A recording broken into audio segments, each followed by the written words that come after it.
What if the world you're standing in right now is the underworld, and everything you take to be real down here is a shadow cast by a life you haven't remembered yet? That reading runs through the Egyptian mysteries, the Greek magical papyri, and Crowley's Book of the Law. And it's the ground the man I'm talking to today has actually stood on. He's invoked his own holy guardian angel and watched that version of himself who thought he was in control get taken apart. Jung had a name for the two forces pulling at a life like that: the spirit of the times and the spirit of the depths. Most people spend their whole lives answering to the first one. This conversation is with a man who spent his answering to the second. Today I'm sitting down with Alan Chapman, writer, teacher, magician, and founder of the magical order and teachings known as Magia. Alan trained in the Illuminates of Thanatos, the chaos magic order started by Peter Carroll and Ray Sherwin, before pushing into the great work with his longtime collaborator and friend, Duncan Barford. He's the author of Advanced Magic for Beginners, the Magia teaching texts, and the Baptist Heads material, a trilogy with Duncan Barford recently republished as a single compendium. We trace Alan's path from the IoT into the Holy Guardian Angel working and what it costs to invoke your own future self and mean it. We talk about Carl Jung as a working magician who drew directly from the Greek magical papyri. We get into how the teachings that became Magia moved through him in a retreat across 12 talks before he actually understood why they were 12. Alan traces the god behind the Bornless ritual back through the Greek magical papyri, the Chaldean oracles, and the Book of the Law, and explains how a lawsuit from the OTO kept his Crowley scholarship from print. He also shares a vision he's carried for years of an American city, a building, and a date offered as an account of what he was shown and what he's chosen to trust because of it. By the end, we're deep into the Gnostic marriage of eternity and time, the god Aeon, and what it means to stop wrestling with other people's shadows and start growing what you actually care about. There's a difference between attention that chases what's loud and attention that stays with what's underneath it. This channel is built for that second kind, aimed at the depths, at what's still true once the noise moves on. If tonight's conversation gives you some of that, subscribe, hit the like, and pass it to someone who's still listening for it too. This is MagusintheMedia. Now, let's begin. Welcome back to MagusintheMedia, and today we have a quite brilliant conversation that we're going to lead ourselves through on this magical journey of the strange, chaotic world that we live in. And there's no better person, I've come to find out over my last few weeks, the last few months of diving deep into this fine gentleman, scholar, magician, mystic, and leader of us all towards this great truth of this great work. His name is Alan Chapman, and he has been writing to kind of break down actually certain limits in this magical occult world that we seem to be living within, where he's trying to lead us towards certain truths. He has written and has his own school called Magia, as well as written a bunch of books, one of them being Advanced Magic for Beginners, if I said that correctly, and just so much more. He's got brilliant talks out there, and so once we're done with this conversation, I do truly want everyone to go really look up Alan's work and everything that he does. He has his own website. I'm going to allow him to drop all these things throughout this beautiful conversation. And I want to say I am so excited for this. Welcome, Alan Chapman, to MagusintheMedia. How are you today? I'm great, Brandon. Thank you very much for the invitation. I was just thinking I should pay you to introduce me on every interview that I do. Yeah, please. I'll send you the email after for that whole thing. That's brilliant. And why I like this so much is because we're gonna first kind of start off like, yeah, obviously, how did you get into this strange occult world? But there seems to be this kind of thing. Do you find yourself to be a renegade or Ronin in this occult world? It's certainly the case that I feel as if I'm outside of what we might call a culture or something like that.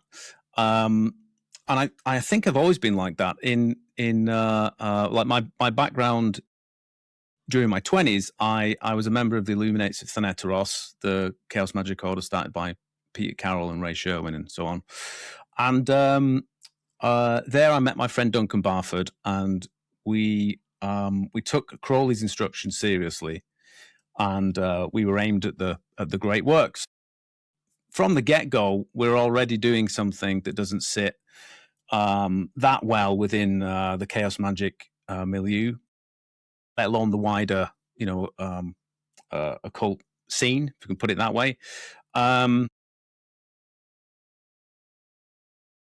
Going through that process, I mentioned this before off air. After I'd written my book, Advanced Magic for Beginners, which is in some ways a critique of chaos magic or postmodernism in magic. But really, it was a way for me to put into words what I discovered through practicing magic. Contrary to what a lot of people seem to think, like a lot of the models didn't seem to fit for me. And I do remember once giving a talk in 2008, and in the audience was Pete Carroll.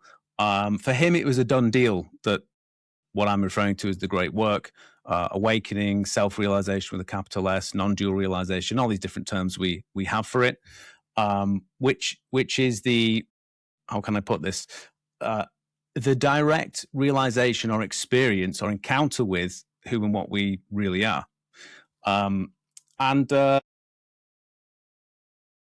That put me, first of all, I'll say this about chaos magicians. Apart from Pete Carroll, I basically lectured everyone in the hall, like 200 chaos magicians, about what I thought was wrong with chaos magic, and we need to bring back in the great work and so on. And they all just clapped and cheered at the end.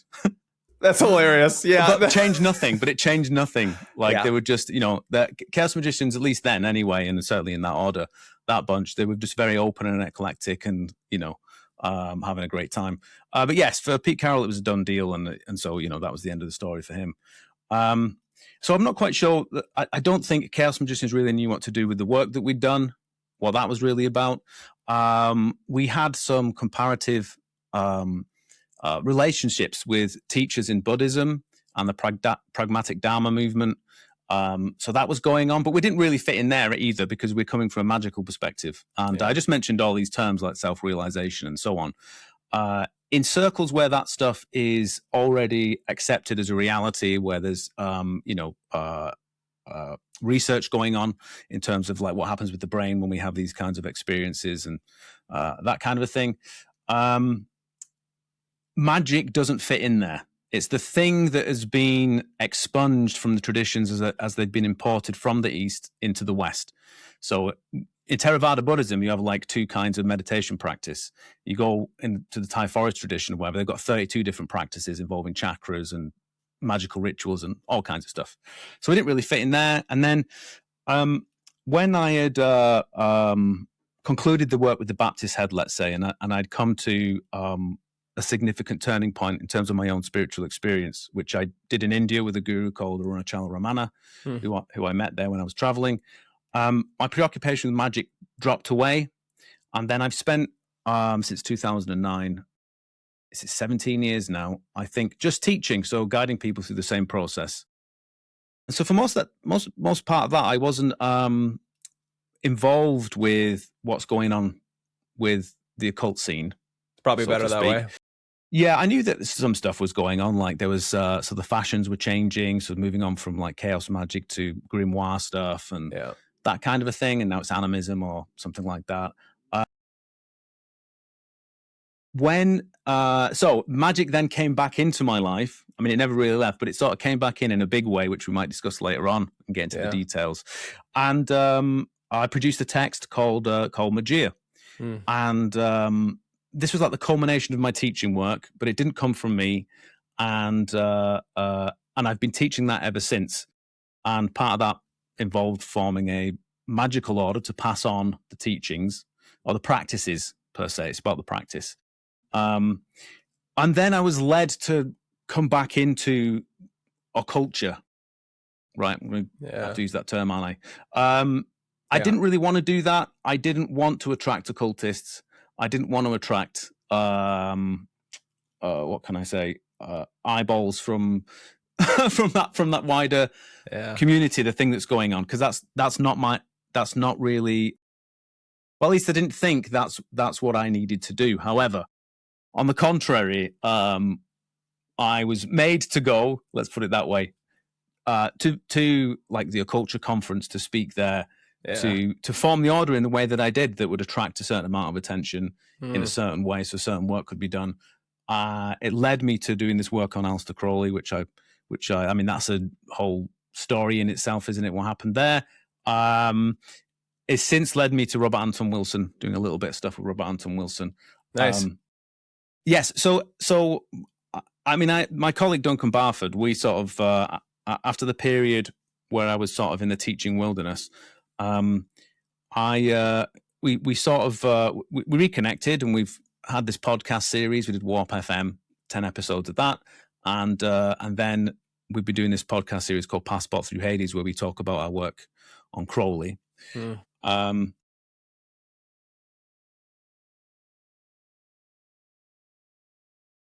He likes to consume as much occult content as possible.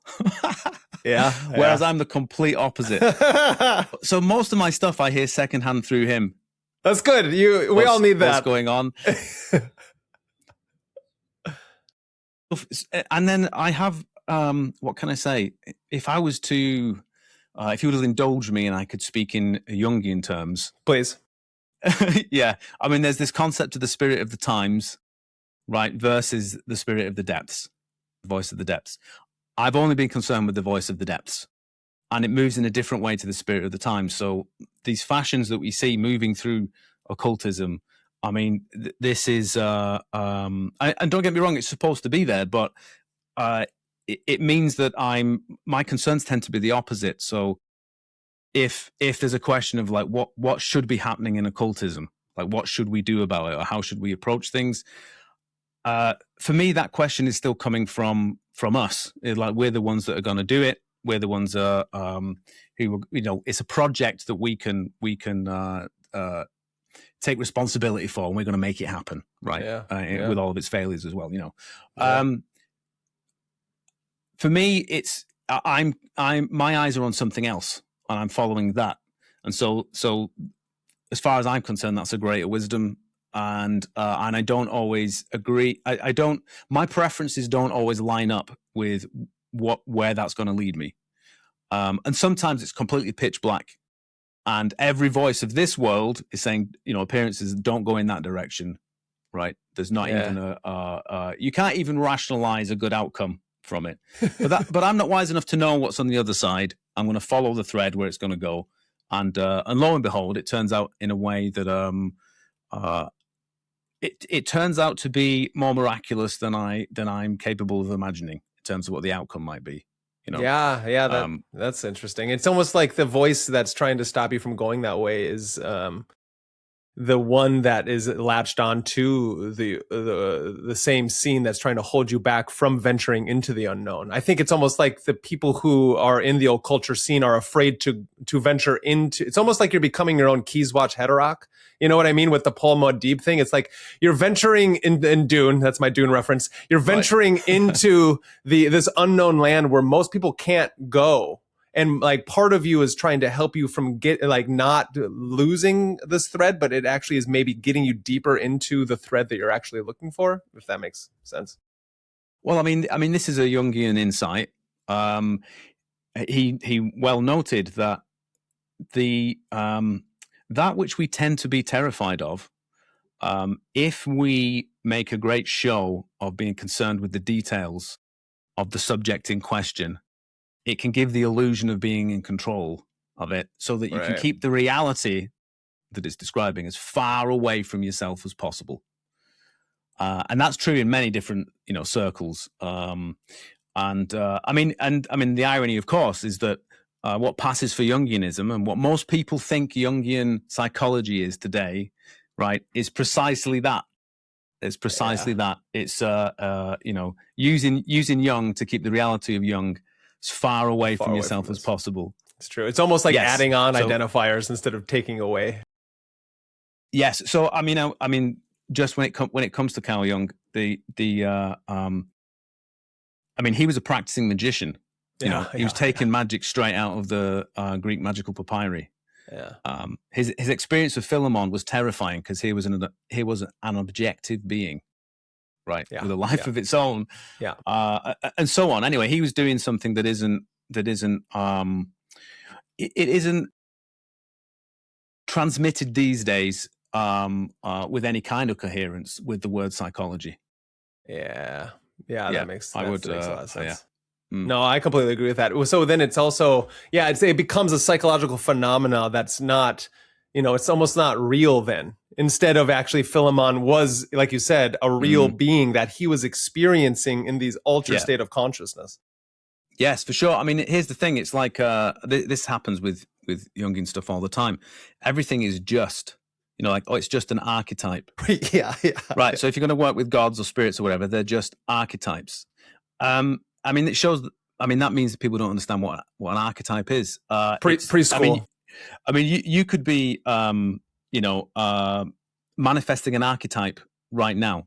But if I was to say, don't worry about that guy over there who's got a knife, who's going to stab you. He's just an archetype. Well, he might be manifested an archetype, but he's also a person with a knife. It's the same with gods and entities.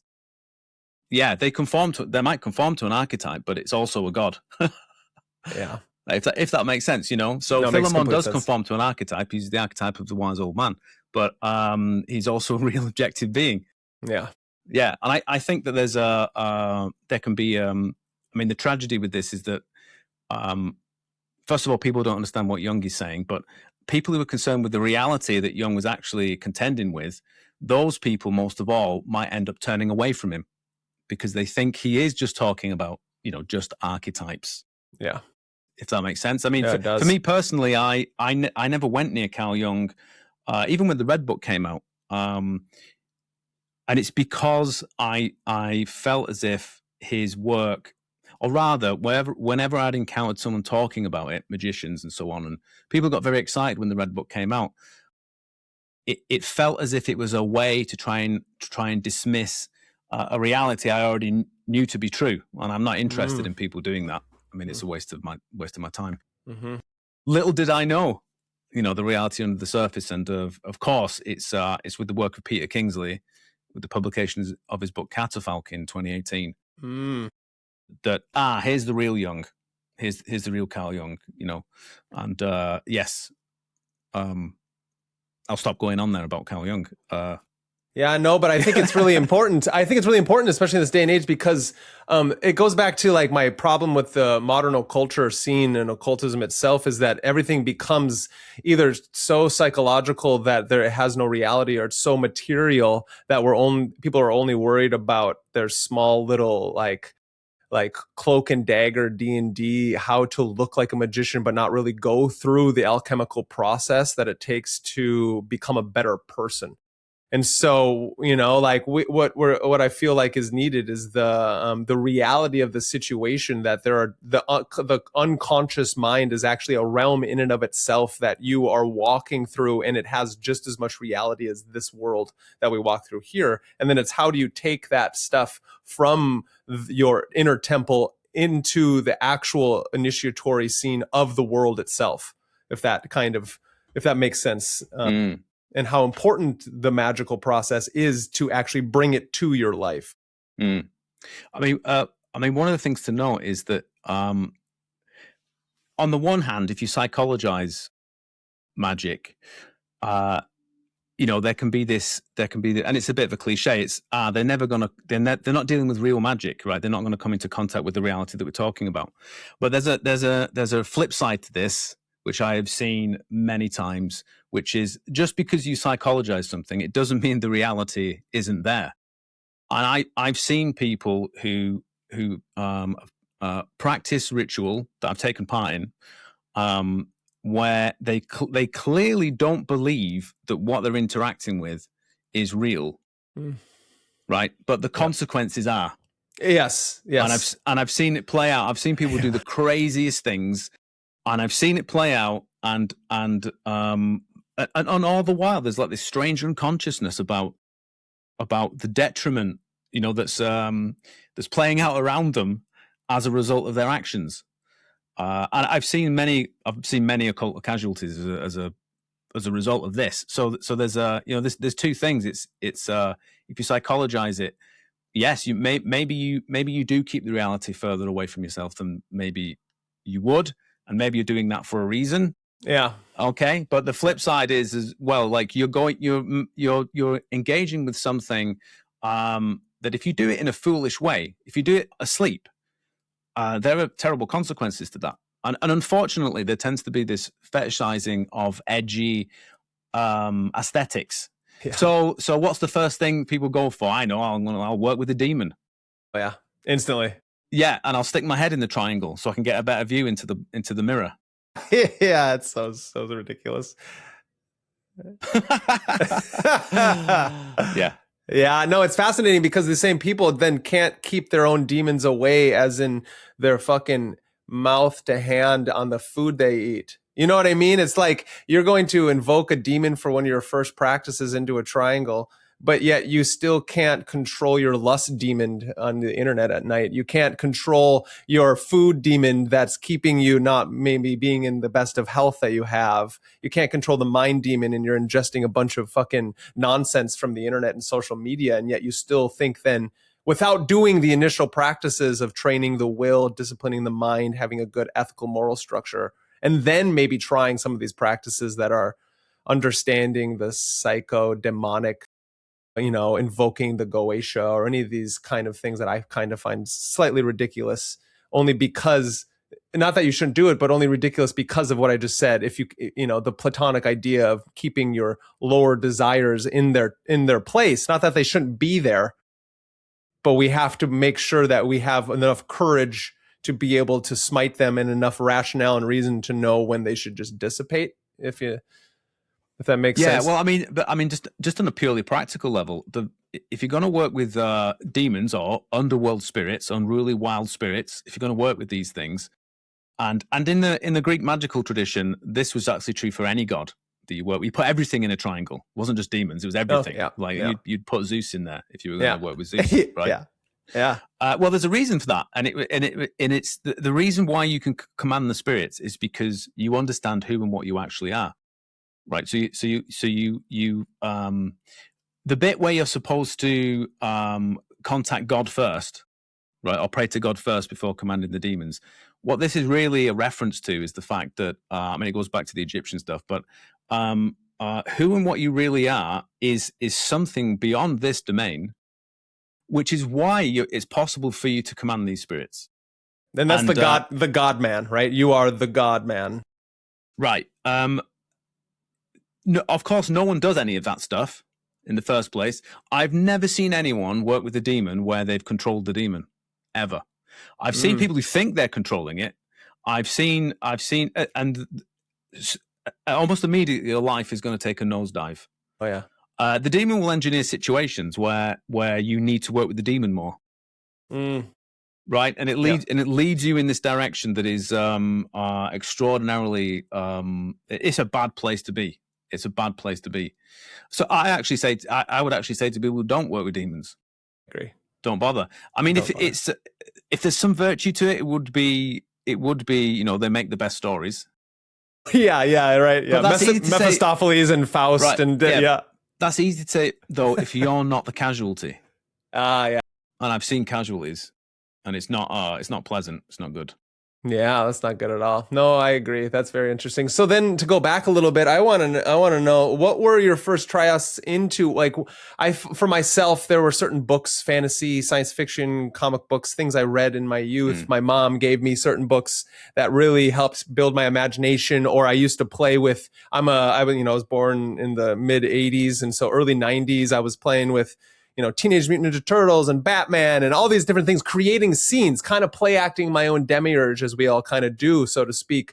And then getting into The Hobbit and all these books of classical literature, into, then Da Vinci Code's coming out, and you get The Matrix and all these things. Like, for yourself, what were those things that led you into the magical worldview before you even understood magic was around? If I'm honest, it was Jesus. Was it the Bible? No, just Jesus. So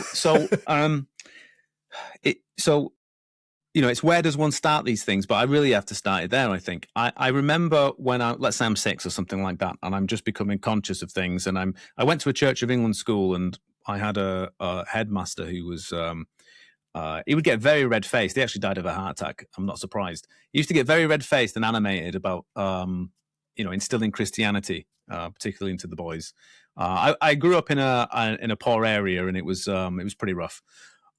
Anyway, so he obviously would tell stories about Jesus and that kind of a thing. And as soon as I could grasp the idea of God, something like that, and then I'm understanding, oh, there was a man who was God. And then I couldn't help but think, what would be your perspective on this world should you be that man? That's cool. And I remember thinking, oh, I want to be like that. Oh, I want to know that. I want to know what that is. Quickly, I realized, according to the dogma, actually, there's only one person who was like that. And for some reason, I knew that was wrong. I thought that's not correct. Yeah. And then I thought, well, there are saints. I'm hearing stories of saints. They can know God. They can't be in the same position as Jesus was, but they can come to know God. But then it wasn't long before I realized saints, curiously, don't seem to exist anymore. They're just in the past, a long time ago. Yeah, weird. So that's very odd. Yeah. Because why is everyone in church? Why is everyone are these people not around anymore? Anyway, so it miraculously, let's say, a friend, he wasn't really a friend, someone who lived down the street, he got a computer game, and it was a Dungeons and Dragons game, and there was a free novel with it, right? And he didn't know anyone else who read books, so he gave it to me. And so I'm about 9 now, and these were the Dragonlance novels. So I ended up reading all of them. But I'm reading that book, and I'm a twin. I'm a familial twin. Okay. Twin nonetheless. Yeah.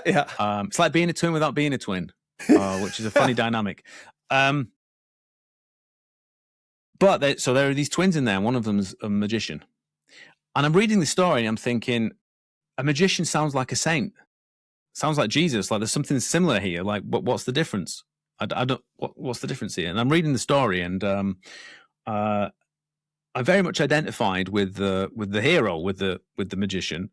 And his story is that there's this evil dead magician, the most evil magician who's ever lived, who's dead, and he's attempting to take over the life of the hero of the novel, right? And then the story goes off. After reading that story, I was then, I remember in the school library, I got a book of ghost stories, and I was then walking around the playground, leafing through there, and I turned over the page. I mean, there were silly stories about, like, I don't know, ghosts in the woods and what, like folk tales, that kind of a thing. Bizarrely, in the middle of the book, I turned the page, and there was Aleister Crowley's face with a serpent wrapped around it, right? And it's like, the evilest man who ever lived, the wickedest man in the world, an evil black magician. Right, here he is. And I remember seeing that, and I mean, of course, it's just off the heels of reading this book. Of course. And I was like, oh my God. First of all, I was appalled at like the tabloid stories about what he did, like sacrificing children and killing animals and all this other stuff. Like, how could a human do these things? And simultaneously, though, I was absolutely thrilled at the thought that perhaps, right, because given it was adults who'd written this story, right, magic's real. And maybe this dude will try and take over my body like my hero in the novel. Right? Yeah. Now the parallels with the story just continue, right? So I fast forward to when I'm like 15. Just like the hero in the book, right? Who he goes on to find the evil wizard's spell book. I'm in this end of the run bookshop, right, that has like, all these discount books for sale. So there's all these like horrible like pop science books and cookbooks and whatever. Bizarrely, on one of the shelves, there's this run of a book. It's Magic in Theory and Practice, nice, by Aleister Crowley. So I'm in the bookshop, and I see this book, and I'm right at the point in my social development that I've come to realize that all the fantasy stuff, that stuff is for kids. Magic's for kids. a materialist, atheist worldview. This is how my culture thinks. It's what my peer group thinks. This is how it is, right? But there's this book, Magick in Theory and Practice, and I recognize the name. I'm like, oh, it's that dude's book. Right? So I pick up the book and look through it. Of course, I understand nothing in there. But now I'm in a pickle. Now I've got this, it's a dilemma. Like, do I listen to a voice that's telling me I found what I'm looking for and that was there when I was a child? Or do I listen to the voice of my culture? The voice of this world? Which one do I listen to? And I mean, it's silly because the person working at the till, right, probably didn't notice any of this stuff. But for me, it was an ordeal walking with the book, right? And of course, I just happened to have the exact change in my pocket that was the cost of the book. Of course, you did, right? Yeah, like sweating, walking to the desk, and then putting it down because I was thinking, like, what will she think of me? I'm a 15-year-old buying a book on magic, right, by the great beast himself, right? Yeah, but I bought the book, and then for me, it was then 10 years of complete secrecy, of reading everything Aleister Crowley wrote that I could get my hands on, trying out magic, practicing in it. I didn't tell anyone. I didn't tell my family. I didn't tell my friends. Kept it to myself. I didn't know how to talk about what I'd discovered. I knew that I'd found what I was looking for. So not only could I not articulate why I'm reading it, but I couldn't argue with someone about it. It was like a little. It's like lighting a little flame, and then I'm gonna protect it. It's good. So it doesn't get blown out. I'm gonna keep this to myself, and I did that for about 10 years, and then so it's when I was 25 that I moved to London, and joined the IoT. Yeah, see, that's Ross, and that's where I meet Duncan.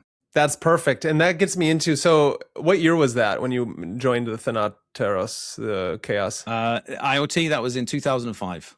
Okay, 2005. Nice. And so how did you feel when you first started integrating yourself into the chaos magic scene coming from the Crowley? Because Crowley was one of my first, and still to this day, patron saints, so to speak. He, I think he was hitting on something beautiful, getting away from the Golden Dawn and their more strict structural traditional stuff that then blew up. And then creating the AA. When I was reading his Equinox of the Gods and all his Equinox workings, I'm like, this is it, right? You know, Cloud upon Sanctuary with his Eckenstein, or what? I can't remember that guy's last name, but Eckenshausen. You know, and like reading about these things, it's like we're trying to, you know, there's all this talk about the secret chiefs, all this talk about this. The invisibles, right? This this kind of thing that this great church, that's the church of all churches, right? And so what's it like going from this kind of place going into now this chaos magic scene, which doesn't believe in any of those types of things? Well, I got an education from Crowley. A lot of things I learned and remembered, but perhaps didn't understand, which would become clearer later on. Which I think. I remember being in the IoT. I remember coming across a few things, people saying a few things, and me being surprised that they didn't know some of the stuff that I knew from reading Crowley. Some stuff that I just took for granted that everyone would know, but they didn't. Before you go on, what do you think one or two of those things were? As basic as like the reality of mysticism, how you go about doing that, what the nature of the holy guardian angel is, what thou wilt means. Right. I don't know, like okay. Go on.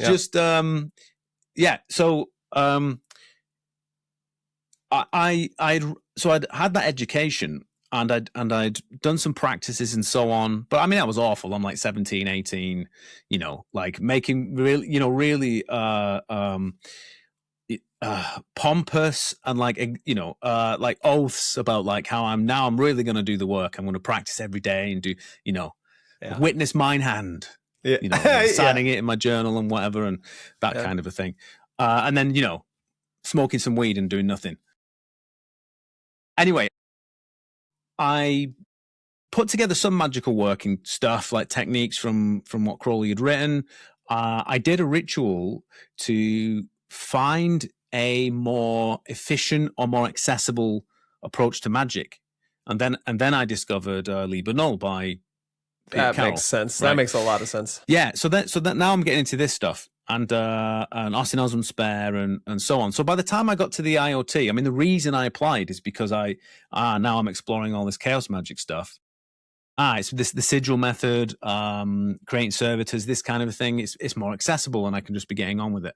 Mm-hmm. So that's why I did that. And to be fair, and again, I've got to make this clear about at least that group of people. Then they, I used to joke that the different sections of the IoT are thinly veiled excuses to do things, right? So when you put a ritual together, I mean, one thing you can do, and what you should do as well, is like you can think of ways to make it funny whilst you're doing the magic. And so the ritual can be a thinly veiled excuse to do something that's fun, or something you'll think is funny to do with people, or whatever. Yeah, that's good. But generally, as a general vibe, it was like the UK section was like a thinly veiled excuse to take heroic amounts of entheogens. Oh, really? Yes. Oh, yes. That's crazy. Yeah. So it's not like these people were, averse to mystical states of mind, because you can access some of those through entheogens. Yeah, of course. Right. So it's not like that was foreign to the culture of that group. Everyone knew about it or whatever, and they were, accepting of all kinds of different things. Like I said, when I gave my talk, they all clapped. Yay, it's great. We all agree, but nothing's changing. Yeah, and they're not doing. No, they just carry on doing what it is that they want to do. So I mean, I had a wonderful time. It was so much fun. I do think it's a shame that some people won't have that experience. And it was a fast education in practical magic, because you turn up with a ritual. It's a group of people. You turn up. It's up to you whether you brought one or not, but you bring a ritual you've put together. The group does the ritual together. No one criticizes the ritual. You don't criticize whether it's good or it's bad or whatever. You just get it done. You do it, on to the next one. Let's do it. Right. And so you get to see people who are good at putting ritual together, and you get to see the results that come from that. Yeah. Or, the interesting things people do with those results, how they see the results. I even saw people who would get real magical results from the ritual, pretend it didn't happen, and make up a fantasy one. Yeah. Like there are things that you wouldn't, you might not imagine, like that people do. Yeah. Anyways, so I'd become as well fascinated with what magic is. Like, I do this ritual and a thing happens. How the hell is this work? Like, what is it? What is its nature? Not necessarily how is it working, because I think even, once you have a magical result or two, which manifests as a synchronicity, part of you knows that, well, I'm not seeing a mechanism, and it's not quite what you think it will be like just from reading the books, right? And then you read these theories, and they're completely divorced from the actual lived experience of it.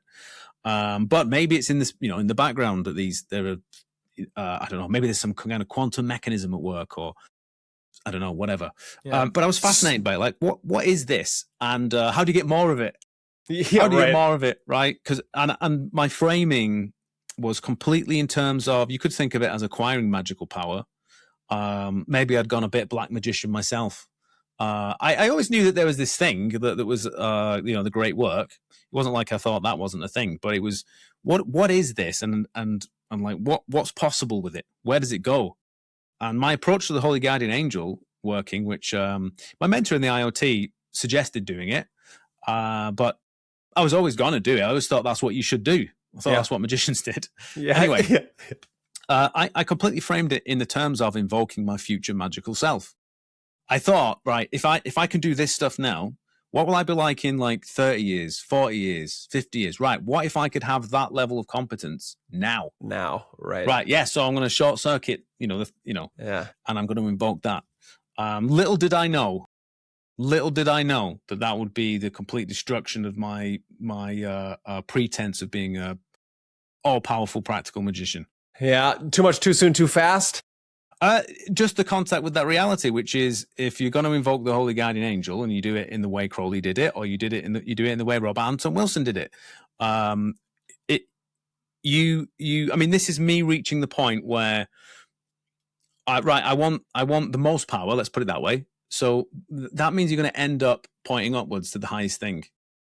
I'm going to go for that thing. Yeah. Okay. When you come into contact with that reality, it smashes everything to pieces. Yeah. It burns away all of isn't worthy, right? Well, nothing's worthy. I mean, there you go. You discover that you're not the center of the universe. You're not the top of the pecking order. Yeah. Suddenly I found myself being carried somewhere and it looked awful. A felt sense of so I had interesting the initial experiences with the angel. I had this crazy dream that detailed how my life would unfold.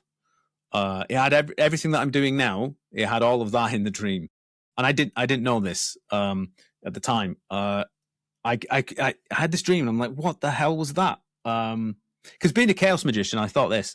I'm not going to spend 6 months invoking the Holy Guardian Angel or a year and a half.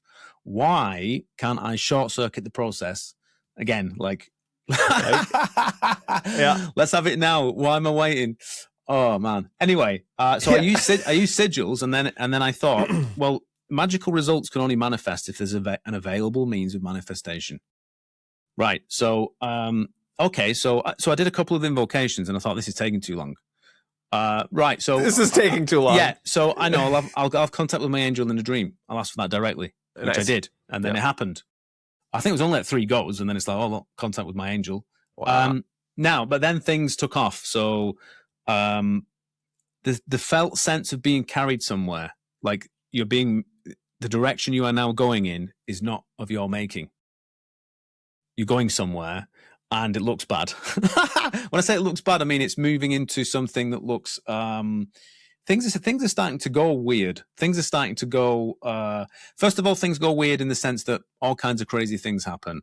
And through continuing the practice, the continuing invocation, then there's the experience of mystical states of mind, these kinds of things.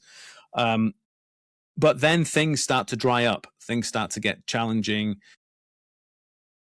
And then, you're going to encounter the commensurate misery that goes along with the fireworks, because the path, it turns out, is a conjunction of opposites, and traveling through those opposites. And then once you've traveled through one set of opposites and had your wonderful experience at the end, mystical experience at the end, or whatever, samadhi, there's a new set of opposites that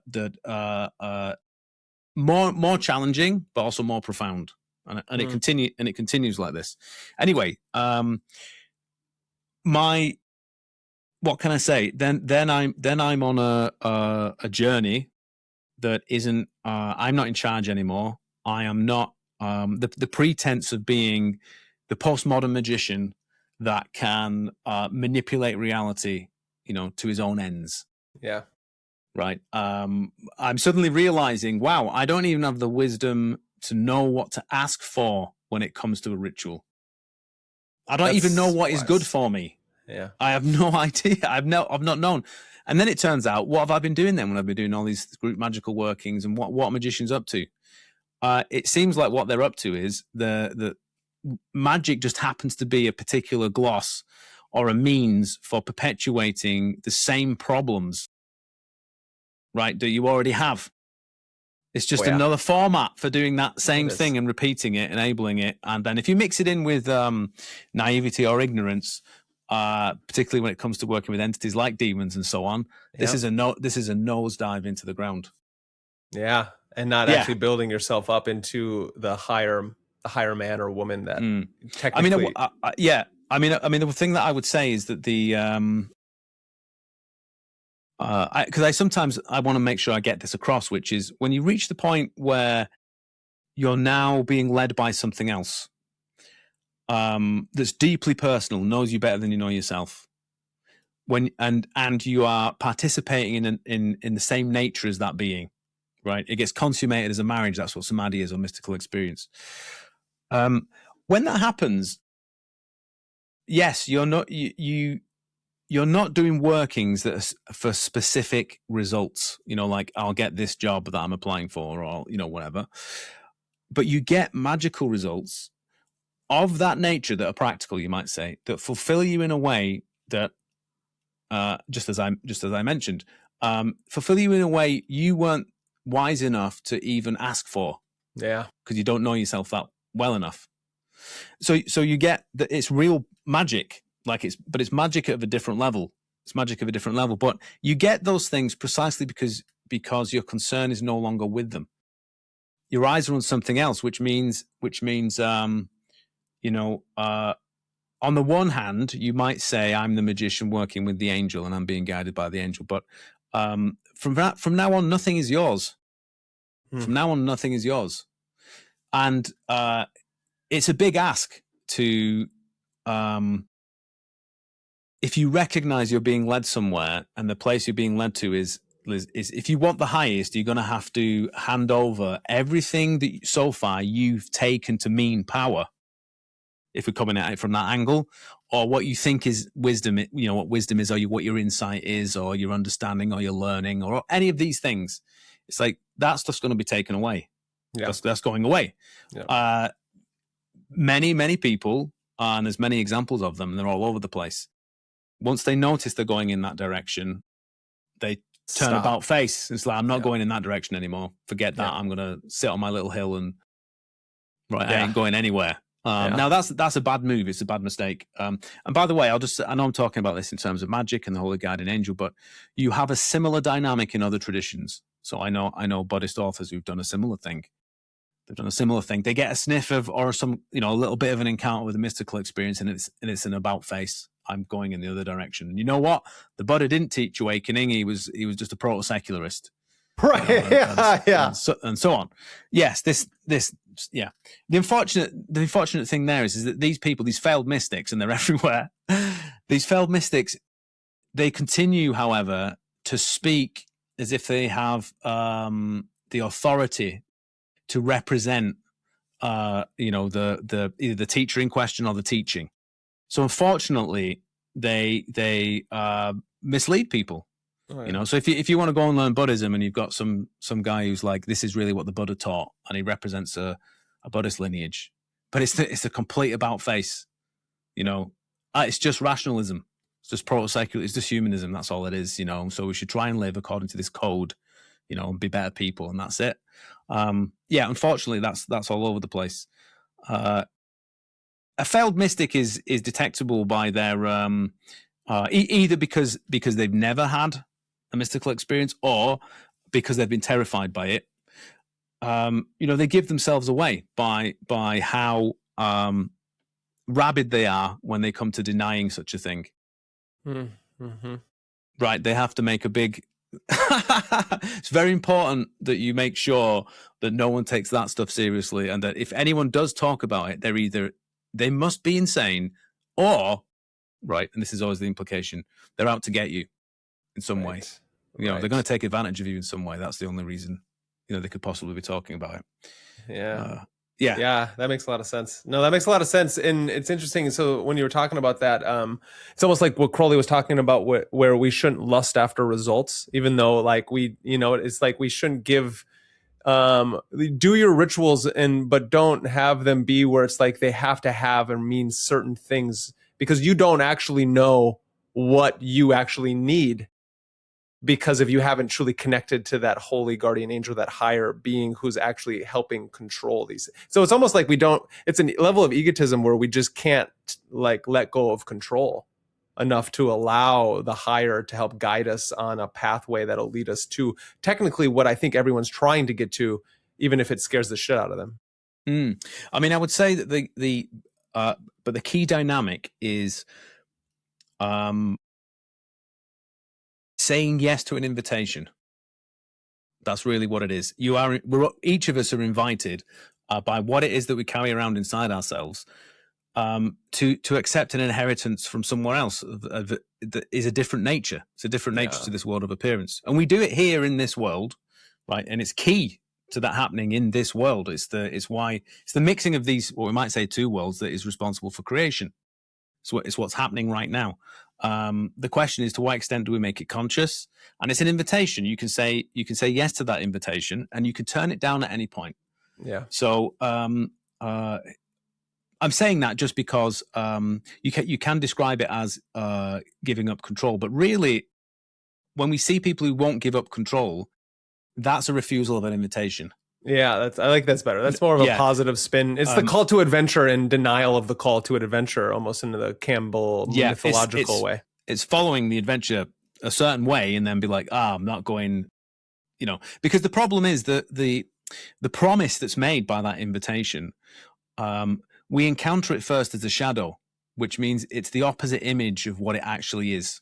Right. So it's why before every profound realization that we might have, there's a spiritual challenge.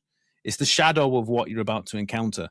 And it's always the opposite. So, I mean, it's replete in the mystical literature, people wrestling with the experience of self-annihilation. They talk about self-annihilation, like feeling like they're going to be pulled apart. Mm-hmm. They're going to disappear into nothingness or be subsumed within an everythingness. Maybe they'll go mad. Maybe they'll lose their personality and so on. But all of these things are a shadow. When you get to the realization itself, it's radically unrelated to any of these things. Yeah. Right. So there can be an unconscious sense sometimes that that's what you're approaching. And it's very common with meditators that when they get so far, they'll start falling asleep randomly. Because they're randomly. Because it puts them to sleep because it's a way of avoiding what's coming. Yeah. It's very common. But I've had that happen. For sure. I can even admit it's myself part of everyone's. Traveling through this stuff is what you're supposed to do. You're supposed to be there. You're supposed to go through these things. You're supposed to catch yourself being unconscious. I mean, that's what practice is. I mean, all these things are a part of it. It's okay if you have sweaty palms, and you've fallen off your meditation cushion because it just felt like some weird energetics is slicing your body in half, and you're approaching some kind of self-annihilation. That's fine. Now, there are ways that you don't have to suffer with that stuff, and you can travel through it more easily to see what it really is. The question is, when you have these voices, right, these appearances telling you don't go any further, what are you going to listen to? Because the thing that's got you that far is that you've been listening to something else, something that comes first, that's prior to you learning all of the practices, all of the words, the impetus behind everything. I mean, I mentioned the story with starting at the age of 6 for me. Yeah. I didn't know anything about Aleister Crowley or angels or practices or anything. What drove me to learn all those words is something that came prior and was coming in. It was organic and it's already happening. Right. And that came with me. It comes with us. Right. So that when we're born, it's the impetus behind our lives. Yeah. And we each carry it around inside ourselves, and it's like a seed. And the question is, if you listen to that instead, right, that comes from somewhere else, you listen to that sense that there's something more than this world, the way that it is. There's something more than how my culture is presenting things to me. I know that this isn't how things are supposed to be, right? That knowing, if you follow that, if you trust that, if you allow that to carry you away and say yes to its invitation, then that's the reason why you might learn a tradition and the practices and so on.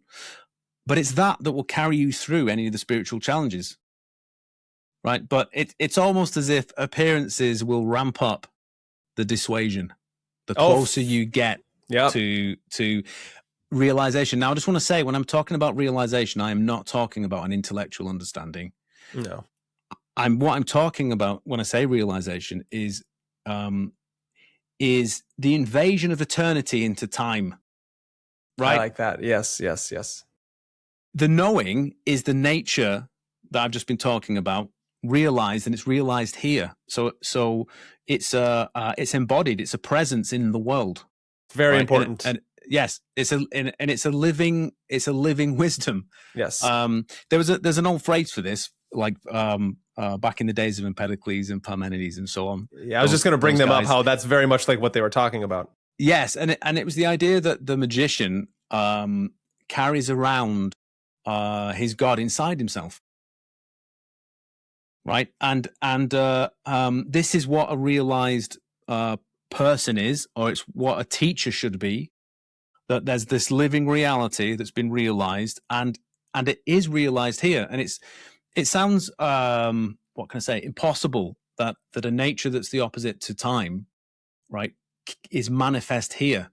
But it's a miraculous relationship between these two opposites, where the world of the divine is found in the heart of this fallen world. Yeah. But the fallen world is found in the heart of the divine. Like, it's a consummation, it's a marriage. Yeah. That's the 1 in 10. Malkuth is in Kether and Kether is in Malkuth. Isn't that very similar? Right. And that gives rise to generation. It's a marriage produces offspring.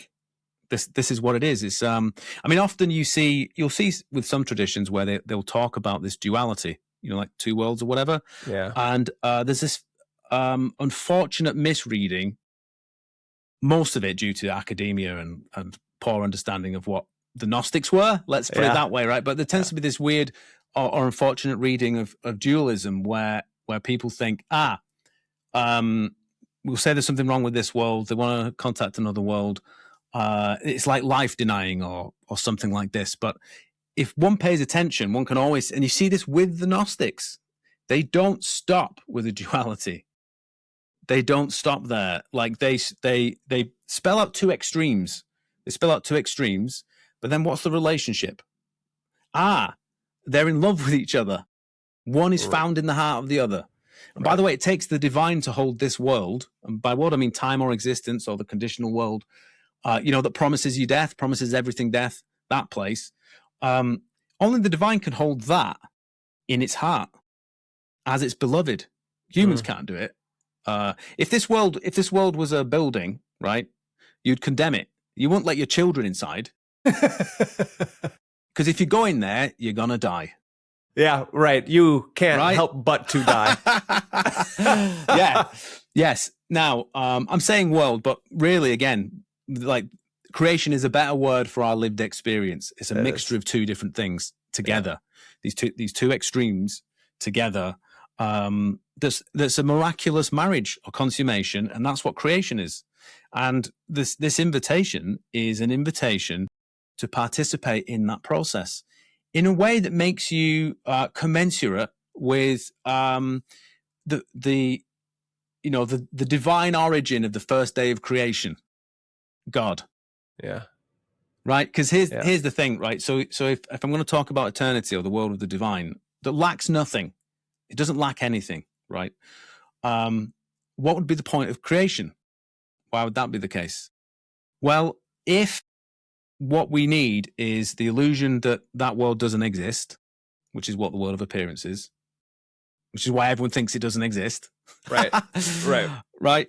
But we were to discover it here, discover that other world here. We do it here, right? It means that you get to recapitulate or repeat the process of creation, because mysticism is really cosmology. Yeah. If I realize who and what I am, really that's like it's like a layer of the onion. Mm-hmm. Right? Sometimes people realize the nature of the soul, which has no boundaries, is unconditional, doesn't require or depend upon anything conditional, right? And they think, that's non-duality, that's emptiness, what the Buddhists talk about. I'm done. I'm done. No, there's more. That's nothing, right? There's more. There's a dynamic behind that. There's a relationship there's an origin to it. Keep going beyond the origin. There's something that's not even an origin. Keep going, right? And now we've just got at the beginning of creation. Yeah. It keeps going, and you'll keep going through that process as many times as you need to. And what you discover is that you get to, like I said, it's like repeating the first day of creation in your own consciousness. It's like that which is the highest has placed its nature in the hands of the lowest. The creator's placed his nature in the hands of the created. I know this sounds too good to be true, and you won't hear Christians saying this stuff, but this is this is how it is. Yeah, and, I agree. And it ends up the process. You come to realize that the process of incarnation, the nature of consciousness, what a human being is actually in service to something else. Yeah, in service to creation. It's in service to something else. And so like if we just rewind, and then it's like there's me in 2006 in my chaos magic robes, doing a ritual to get that apartment down the road that looks really nice. And I think that's what magic's about. I think that's what magic is about. And me, you know, pulling the levers of reality to like get the things that I want, or like, you know, poking spirits. Like, hey, help me. Yeah, do this thing for me over Do here. this If you thing can for you me. do that? Yeah, Anyway. which really the spirits are then actually slowly attaching themselves to, and they're all like, actually, you're going to be doing my will because your will isn't strong enough yet, and you think you're in control of me, but you're really not. Yeah, Yes. that's yeah. That's fascinating. Yeah, and then so from your chaos magic, Thanateros, you know, and all that stuff, and then now getting into, what was the defining moment of you being like, I need to think, I think I need to get out of this thing I'm doing right now? Yeah, it was never there was never a conscious decision to leave anything behind. It was just that where I was being carried, you know, went beyond that. So I actually haven't officially resigned from the IoT, as far as I know. I'm still a member. I think I can just go back and whatever. Yeah, I did this. As I'm doing the Holy Guardian Angel stuff and having all these experiences and doing this comparative mysticism thing with all these different teachers and the pragmatic Dharma stuff and whatever. So I cataloged and recorded all of that stuff with Duncan Barford, who was on the same journey. And we ended up producing 3 books at the time, the Baptist Head material, which recently came out as a compendium. So all 3 books together. We did a magical working where I, as ostentatious as it, you know, was, I thought, I don't understand why no one's bothered trying to contact the Great White Brotherhood, because Crowley was talking to them all the time. So I thought, I'll do a working to do that. And me and Duncan did a working, and a representative turned up called Tempeh, described himself as Tempeh. Now, if anyone who wants to really know the details, I mean, the working is in the Baptist Head book, but I recently wrote a new commentary on it because there's so much stuff that we just didn't understand at the time that it's laughable. But it's a very niche product. There's a little zine Duncan put together with the commentary. Nice. Anyway, I don't know who's going to buy that. Anyway, we ended up doing 3 workings with Tempeh, and we peppered him with really silly occult slop. Really, we were asking him about you know, conspiracies and aliens and all kinds of stuff. All he was interested in was telling us to look past appearances, focus on realization, focus on awakening. We ended up with a number of prophecies. He prophesied that, I mean, the most what can I say, illustrative one, right, is I got geographical coordinates. I was given some geographical coordinates, told I was going to meet a Hierophant, right, an important individual, right, in the order, the AA, right, Great White Brotherhood, like an incarnate of what's going on. Somebody, representative of the order, right, an actual person. Now it transpires that I got married and then I went traveling around the world, and the first set of coordinates pointed to the Bay of Bengal. Now the first place we went to was India, and I ended up traveling south, and totally, you know, it was totally unplanned. I ended up going to a number of places that turned out to be of interest, like Sri Aurobindo's ashram and so on. And then it turned out like we were traveling through or near Tiruvannamalai, which is where Ramana Maharshi has his temple, where he's buried. And so we went there. And at this point, I'd been through a lot of mystical experiences and states and stages and tracking my progress with all the different maps for different traditions and whatever. And I'd reached the end of the road. I was like sick and tired of it. It's like, I think this is just, I'm just done with this. And I saw a little poster in a cafe for it was the only one I saw that said, you know, here's a guru and he's awakened. Oh, okay, I'll go and see this guy then. Right? He was someone called Arunachala Ramana, and it's a hell of a name. Yeah, well, the mount is called Arunachala, right? That makes sense. And he's part of Ramana Maharshi's lineage, could put it that way. Okay. But so I went to see him, and then lo and behold, during the satsang, which is where you sit in a room in silence for a bit with the guru, and then there's question and answers or whatever. whilst I was sat with him, I had my awakening. So it was it happened exactly where the map said it would, right? It happened in terms of the prophecies from Tempe. And immediately after that satsang, we then traveled and we ended up on the Andaman Islands. Now, I didn't know at the time the geographical coordinates, like what it's the Bay of Bengal. Ah, right. So the beginning of my journey, my awakening, starts there in the Bay of Bengal in the Andaman Islands, and then traveled around the world basically, and then the final coordinates were just south of Abu Simbel, which was the last place I went to in Egypt.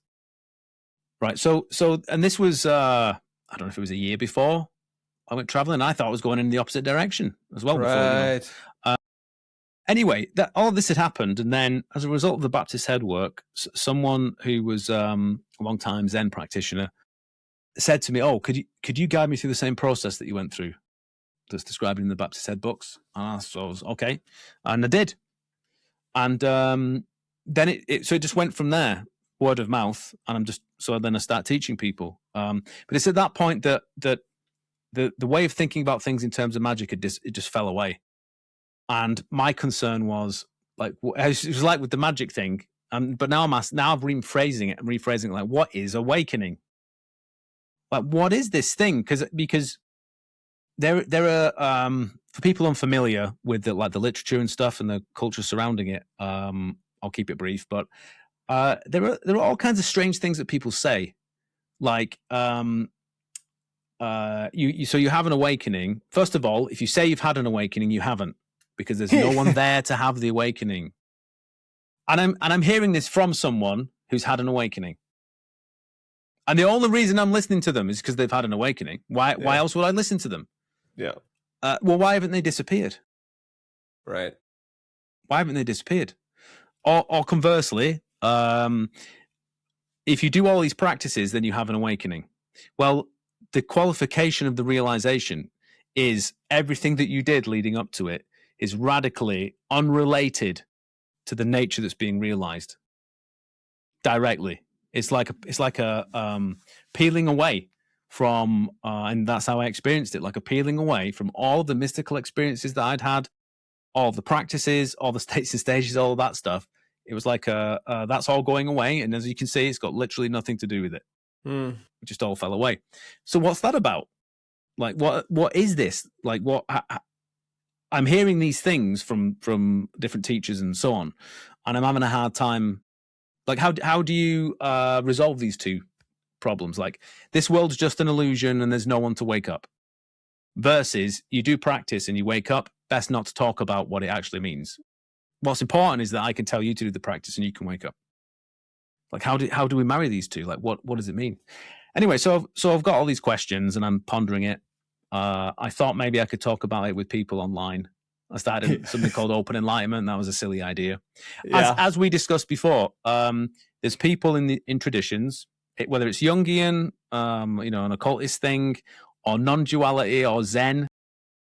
There's people in those. You'll find people who they are experts in the domain, right, in the subject, precisely to keep what it's talking about as far away from themselves as possible. So it's mostly Zen and Advaita people turned up to say, you can't talk about this. You can't talk about awakening. You just can't. It's not a thing to discuss. Anyway, I'll fast forward, but I was teaching then every day, basically, and that's what I've done for 17 years. I was always trying to find out, like, what is it? I'm trying to put it into words, and I would come up with expressions or ways of thinking about it. But after a while, I think it's just not it. Like, it's like knowing something, right? But you've forgotten it, so it's like a word on the tip of your tongue. Oh yeah. So you know it's not it, but you don't know what the thing is. Yeah. Which is a curious position to be in. It's just like that thing that you carry around inside of you. It seems to know something, but you can't tell me what it is. Yeah.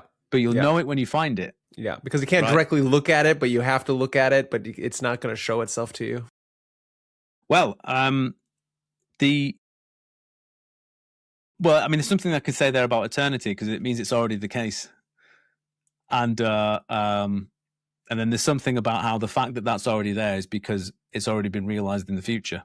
Exactly, because So time, the linear, because the linear time thing is an illusion in and of itself, just like the appearances that,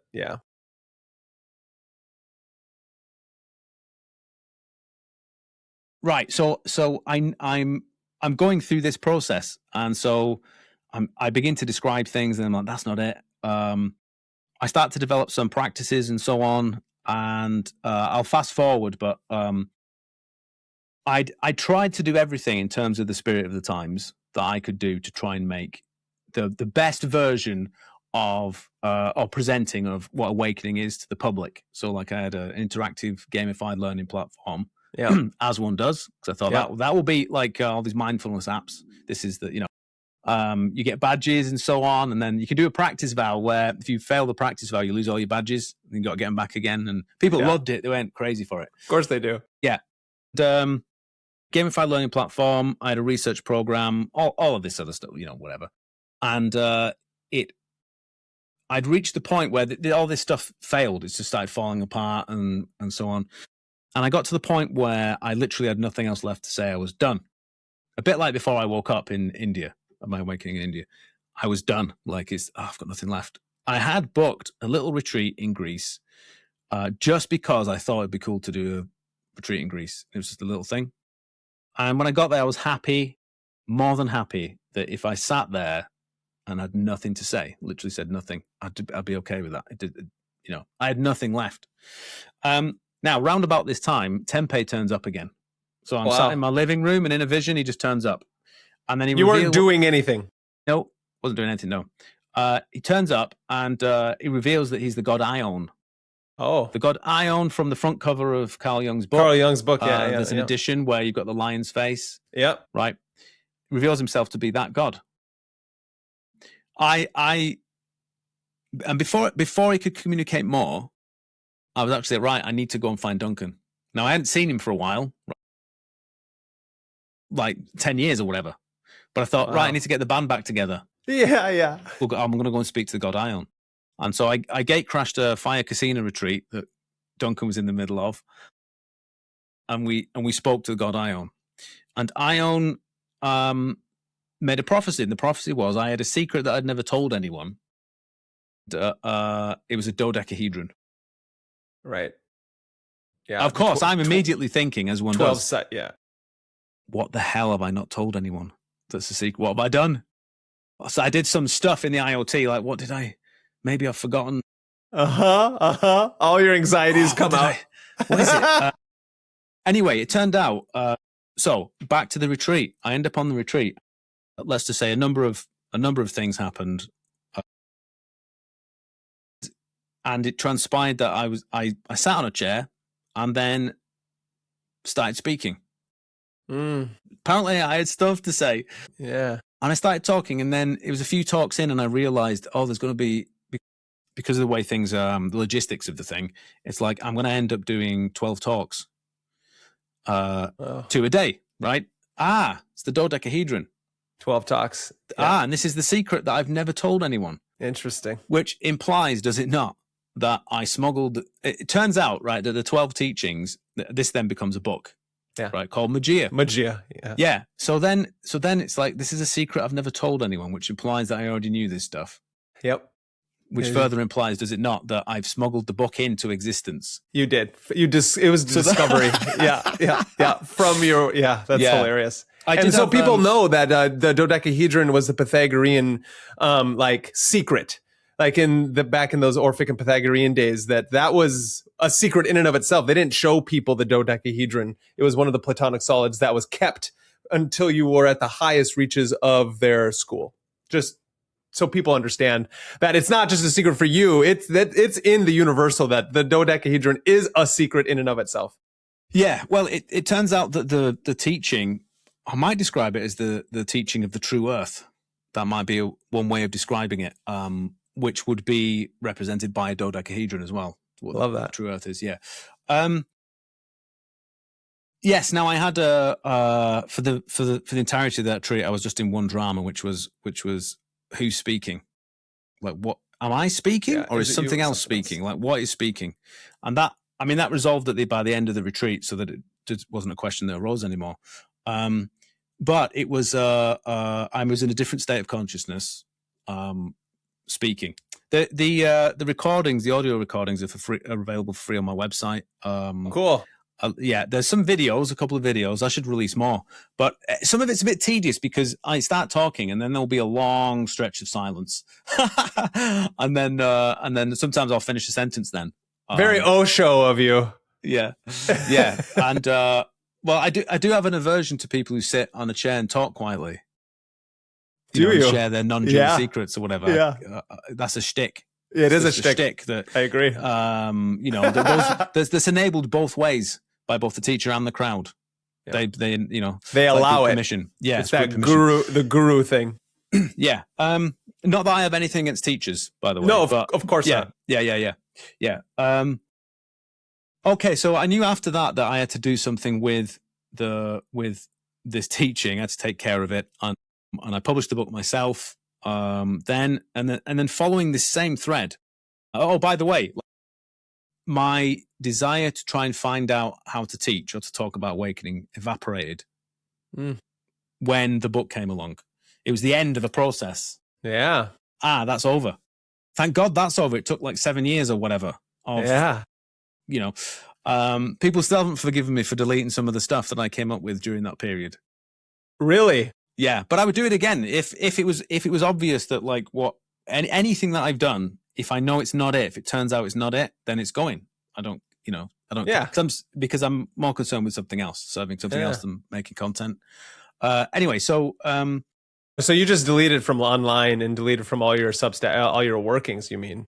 There was a lot of stuff, yeah. I mean, the amount of work that went into the project was called Wiser by Design.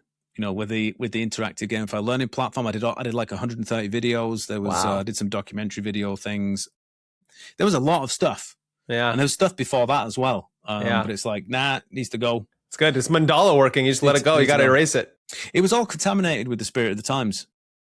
It was all contaminated with it, and you don't want to contaminate the spirit of the depths with with your own nonsense. Yeah. Anyway, so following that same thread, it was then that led me to then forming a magical order along the lines of the AA to transmit the practices. Just as a side note, bizarrely, I picked up this dodgy AA initiation in like 2013 or something like that was prophesied by Tempe. He said you would do that. He said you're going to get something from these people. Described them as dodgy, like Harry Potter-ish or whatever, and it's like you're going to get something from these people that you need. And I was like, what could we possibly want from the way these people were depicted? Like, what could we possibly need from people like this? And then immediately I met the person, and then not long after that, randomly they were like, I've got this initiation, I've got this transmission of the AA, I'm going to give it to you. You'll know what to do with it. Did the ritual, I never thought of it again, and I even thought it was. My perspective, it's all over the Baptist head. Really, is I find the historicity, attempt at like tracing your lineage, through official institutions as a demonstration that you're engaging with the real thing to be laughable. Yeah. So I just found it was like, I don't know why you've just done this thing or why I've got it. Like, what is the point? I didn't know, but I did know after, like, maybe it was it 2022 or 3? Going through this process, lots of stuff was going on that I won't go into, but it was I'm supposed to put an order together, constrained by Crowley's rules for transmitting the practices. And there's 2 basic things there, which is no money is involved. Nice. You'll be surprised that people use money to avoid doing work. Interesting. Can you explain that a little more? Yeah. So I used to, for like a decade of teaching, I used to do one-to-one sessions with people and obviously do retreats, that kind of a thing. I had a lot of American students who used to go teach in America a lot.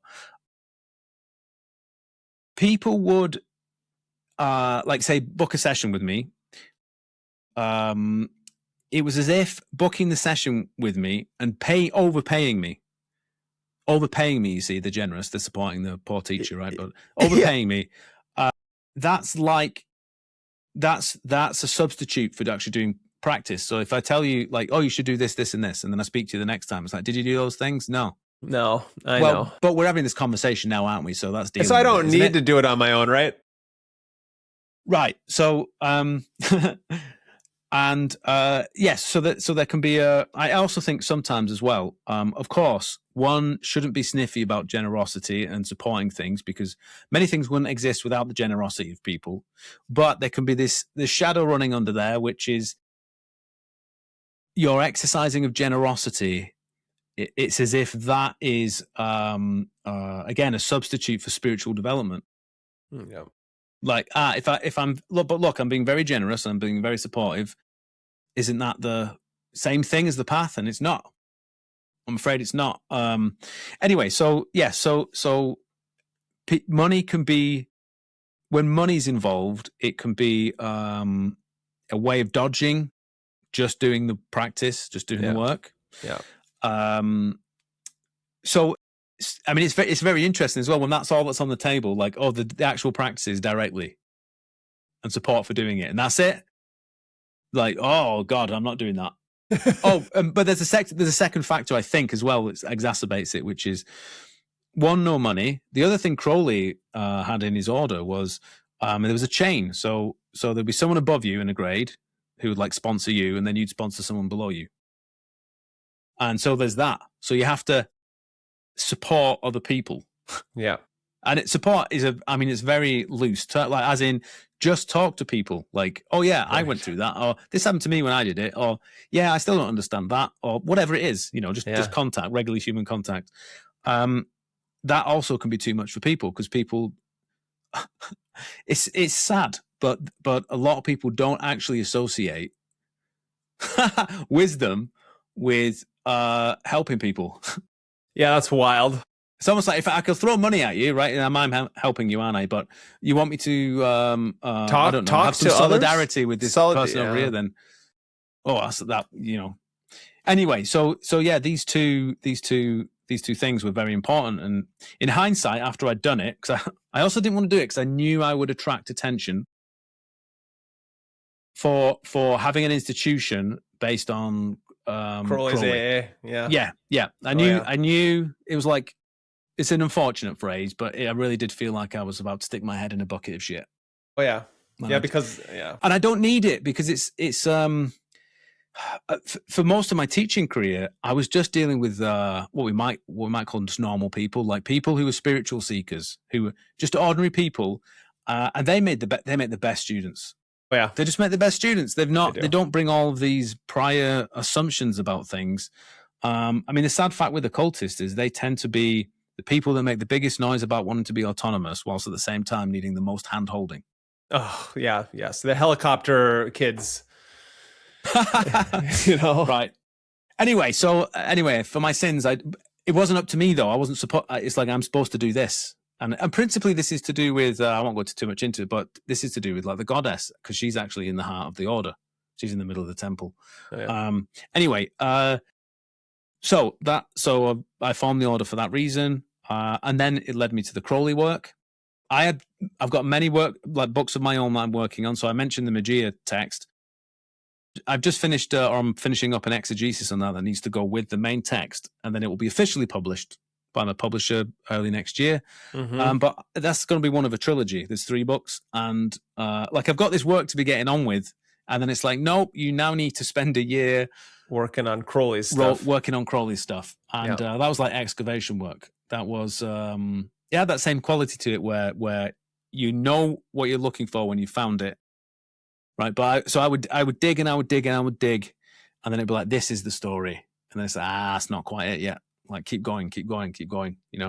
Yeah. And anyway, that was supposed to be the introductory essay to the first volume of a 10-volume set of the collected magical works of Aleister Crowley. An affordable set for a new generation. Magic Without Tears was the first volume. Yep. Unfortunately, the OTO sued my publisher so that the book couldn't appear. And that's crazy. So then, because there's this book, right? Magic Without Tears, and this is the one that's published by the OTO. Mm. Is that true? Is it true that that's the one published by the OTO? Yeah. So because like Crowley came out with Magic Without Tears a long time ago, his writings to his son, right? Or like to the sorors and whatnot. No. So to his son, that was Liber Aleph. Liber Aleph was to the son. Yeah. Yeah. But unfortunately, Magic Without Tears was It was published after his death. He was going to call it Alistair Explains Everything. Then it was going to be Magic for Morons, something like that. And then it was like Magic Without Tears. And he died. And then there was what's called a private publishing just for the OTO in the 1950s by Carl Germer. Okay. And then and that doesn't count as it being published officially because it was private. Because it's only published to initiates of the OTO. Yeah. And then after that, in the 70s, I think it was the 70s, then we get Israel Regardie's abridged version of the letters. And then that's been reprinted a number of times. But as far as I know, that's it. That's as far as it goes. Yeah. Yeah. And now the reason it was published at that time, but it's around about then that the OTO snaffled these Crowley's estate wasn't discharged properly. So anything that he had published in his lifetime, so you have people like Kenneth Grant publishing this stuff and Israel Regardie and whatever. Well, the OTO made sure they went and grabbed that in like the 70s. After Kenneth Grant told Bill Breeze, he went and snatched the copyright. And so now they have the copyright to the unpublished stuff. And that hasn't transpired yet.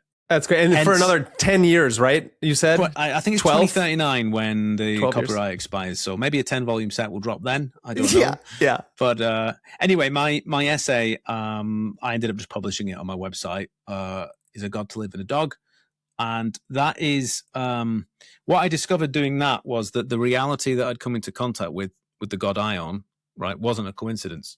That Magia, like this text spoken from a different state of mind, is actually part of the tradition. Crowley was part of that tradition. It turns out the god that he was invoking using this ancient spell from the Greek magical papyri, they've been mistranslated. And that's the bornless ritual or the headless ritual. Yeah, he knew it was the bornless ritual, but it's actually the headless ritual. Yeah. And it's the invocation of the Akephalos, or the headless one, which we now know today. I mean, he couldn't know any of this stuff in his time. Is the headless one is Re Osiris, which is the god Re goes into the underworld every night, travels through the underworld. It's the end of an old world, beginning of a new one, and he recovers the body of Osiris, but Osiris has no head because his head is now actually Re. It's the sun. Nice. Yeah, and now the god has different names depending on what stage of the underworld the god is in. Yeah.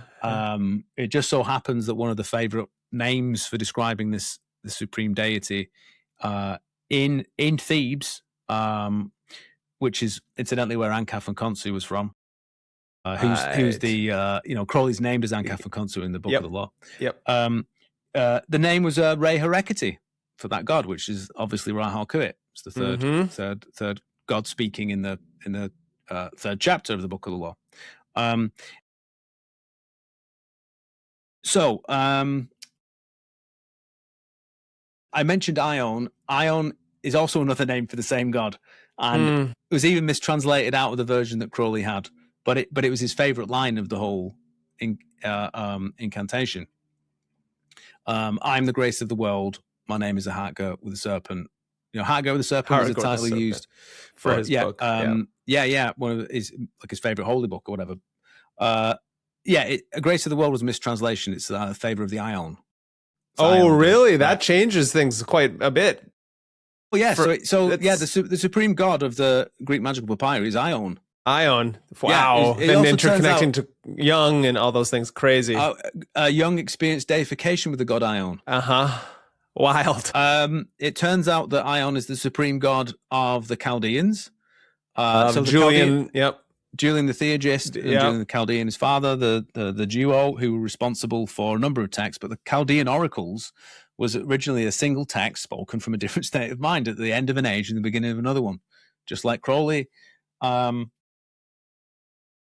Aeon's the supreme god of, you'll find him in the Gnostics. You find the Hermetica. Aeon's in the Hermetica. Suddenly he's everywhere. I'm discovering this reality that's led me to discover these things, right? And seeing that Aeon is even there in the Old Testament as the Ancient of Days. And then there was this unfolding with Aeon, which is there is Aeon and Sophia, or the goddess in the underworld.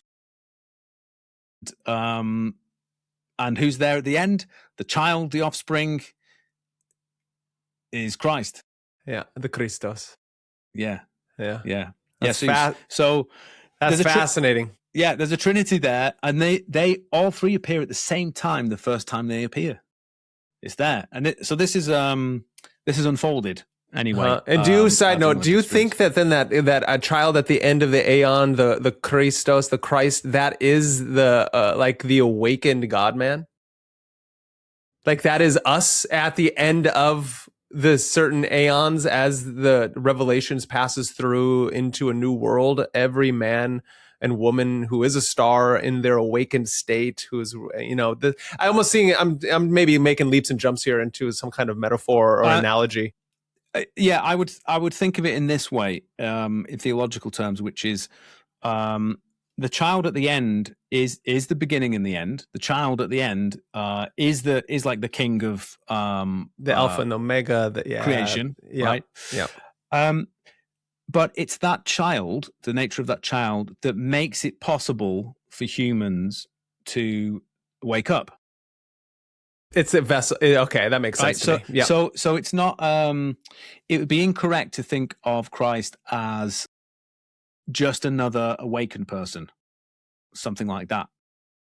No, this is the thing. The thing about this is that there is a cosmological reality to this that has to be the case in order for us to be even going through this process of being incarnated and being a human being and so on. Yeah. And so you can think of this interplay of Aeon and Sophia and then Jesus or Christ, the divine child. This is something that is true already. That's a cosmological fact, which makes it possible for any of us as human beings to wake up, right? So, and it's because it's literally it's the intermingling of these two natures as a cosmic fact. Yeah, that's fascinating. Now we can do it. Yeah. Yeah. Does that make? And so you've read as we talked beforehand, you've read the exegesis of Philip K. Dick, and in there, he talks about something very similar about the two psyches intermeshing and this hyperplasmate that is awakened as the Dead Sea Scrolls are opened. That then is technically this interplasmate informational technology from the outside coming into our reality to help wrap itself basically around those who can take its processes to help awaken them, and it moves backwards in time as we move forward in time. And so it's a very fascinating thing that kind of reminds me of exactly what you're talking about. But Philip K. Dick then was experiencing it in his own exegesis as he's going divine God mad and having this kind of awakening himself. Interesting enough. That's kind of what it reminds me of in its own right. For sure. I mean, he's no doubt in contact with the same reality. Yeah. And then it also is making sense too how he talks about Parmenides and Heraclitus, right? The ever non-moving thing and the ever moving thing. So you get the eternal and the ever moving thing, and it's that eternal that's showing itself through this ever moving thing of Heraclitus's war between opposites and this tension of things.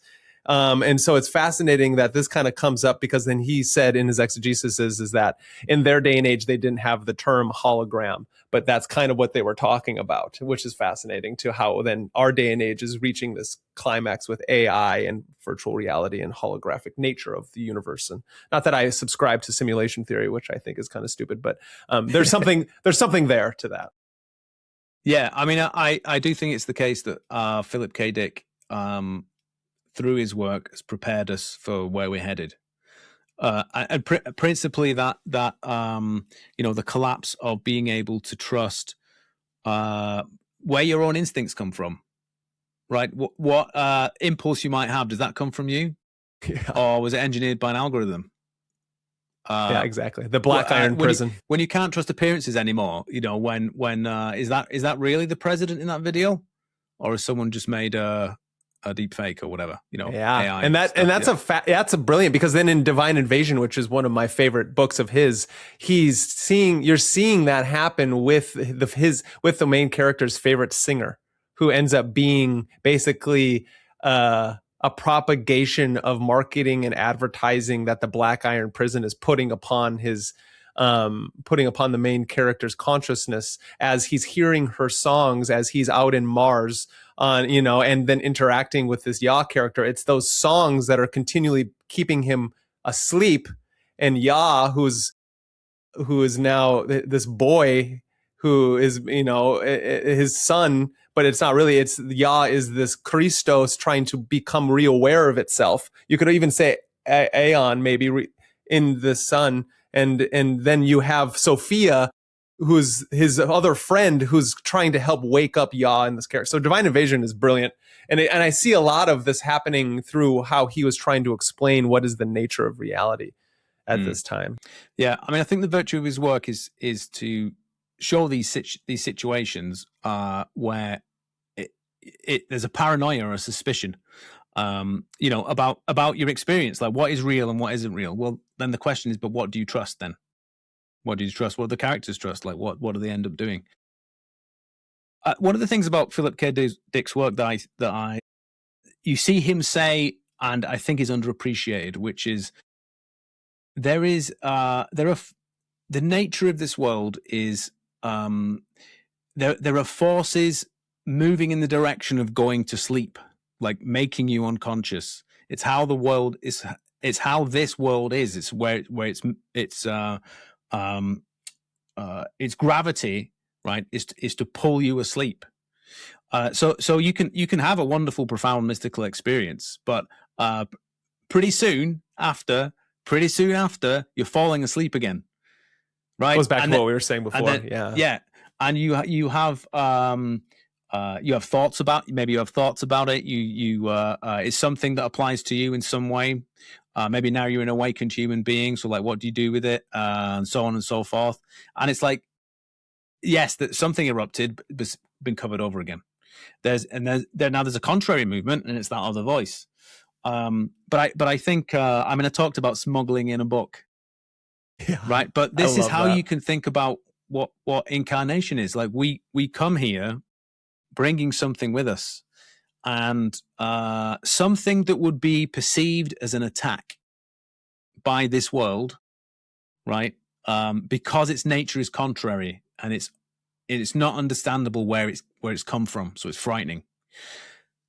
And through what we call the path or the practice or something like that, at some point there will be a remembering or a recovery or a flowering of what we brought. And when it appears it's too late to do anything about it, right? It's here, and the world has been changed as a result. A redemption has happened. There's been some kind of redemption that's gone on, and it's. I mean, Philip K. Dick is all over this.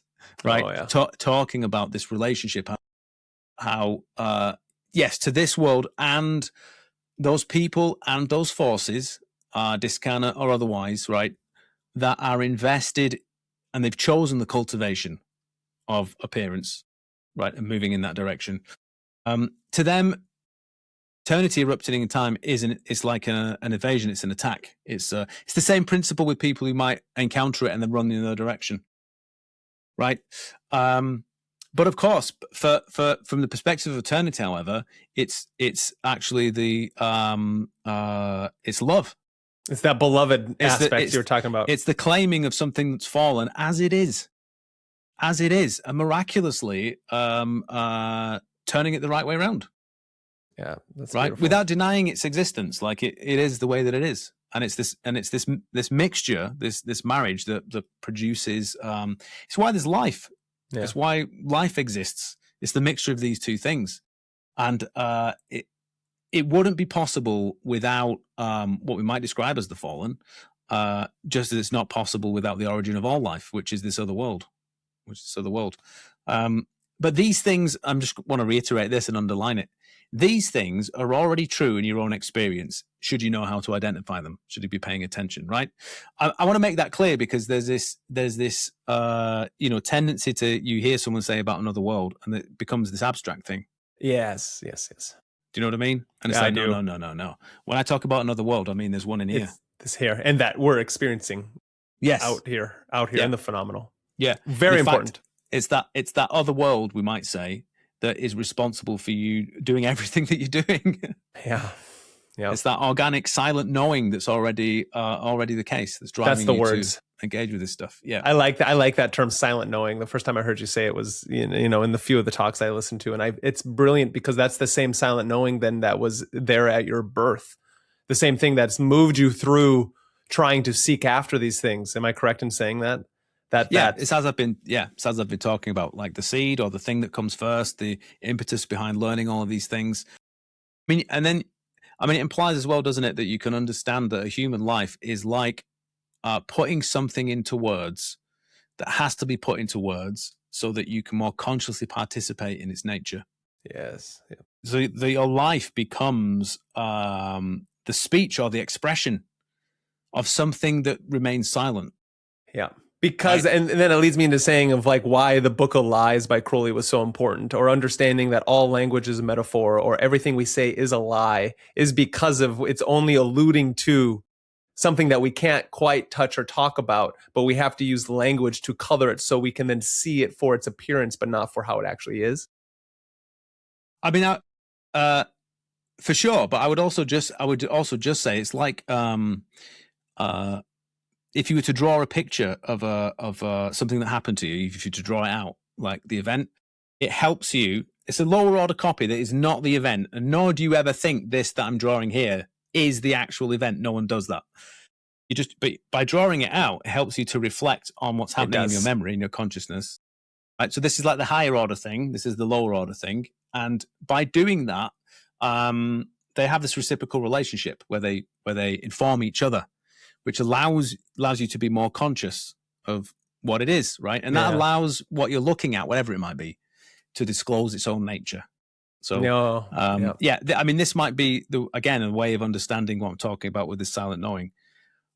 It's an invitation. You can say yes to it. And what it means is you allow it to disclose its own nature. That's what the path is. Yes. It's like you stepping back for once and being like, I have preferences and opinions and clever theories. And, you know, I put together an amazing system that combines Eastern traditions with the latest neuroscience or whatever it is, right? Whatever thing you've got.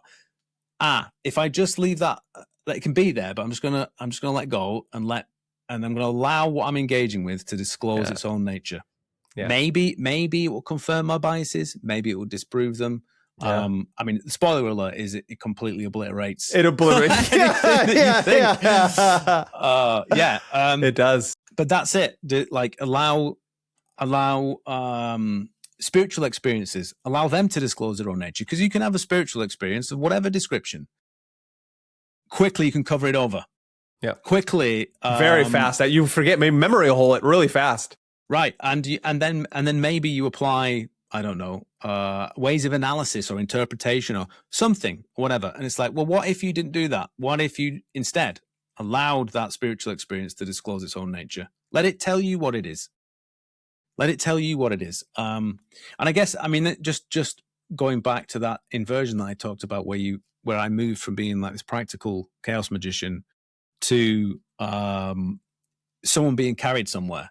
Yeah. That's it. This is exactly what the shift is in a very particular way. Like you go from being the center of attention, the thing that's controlling everything, the delusion of it anyway. The delusion. Yeah. And then suddenly, hang on, something is disclosing itself. Now, do I allow it to? Do I keep going? Or do I say no? Yeah. Anyway, so no, I like that because it comes before you hit the next thing. Is that I like that because it hits on exactly what Heidegger's talking about when he's speaking about like Parmenides and the Greek term aletheia. It means unconcealedness or disclosure. Truth is aletheia is another Greek term for truth. That then truth discloses itself to you when you kind of take that step back. Yet you're still bringing it into what he calls the clearing. So you're making a participatory act in bringing something, whatever it is, into an appearance, into the clearing. And yet then when you take a step back from it and allow the sun to shine on it, it unconceals itself. Yes, so remembering. Yeah. Yes. I have sympathies with, what can I say? I don't know if this is a tangent. I have sympathies with a lot of Western philosophers. Yeah. Right. To a certain extent.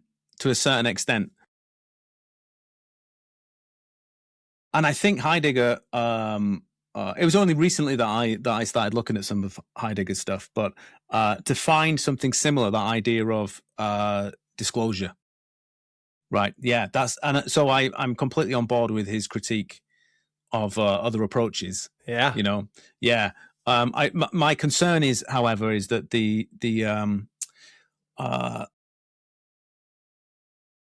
often so we can talk about allowing appearances to disclose themselves or something like that.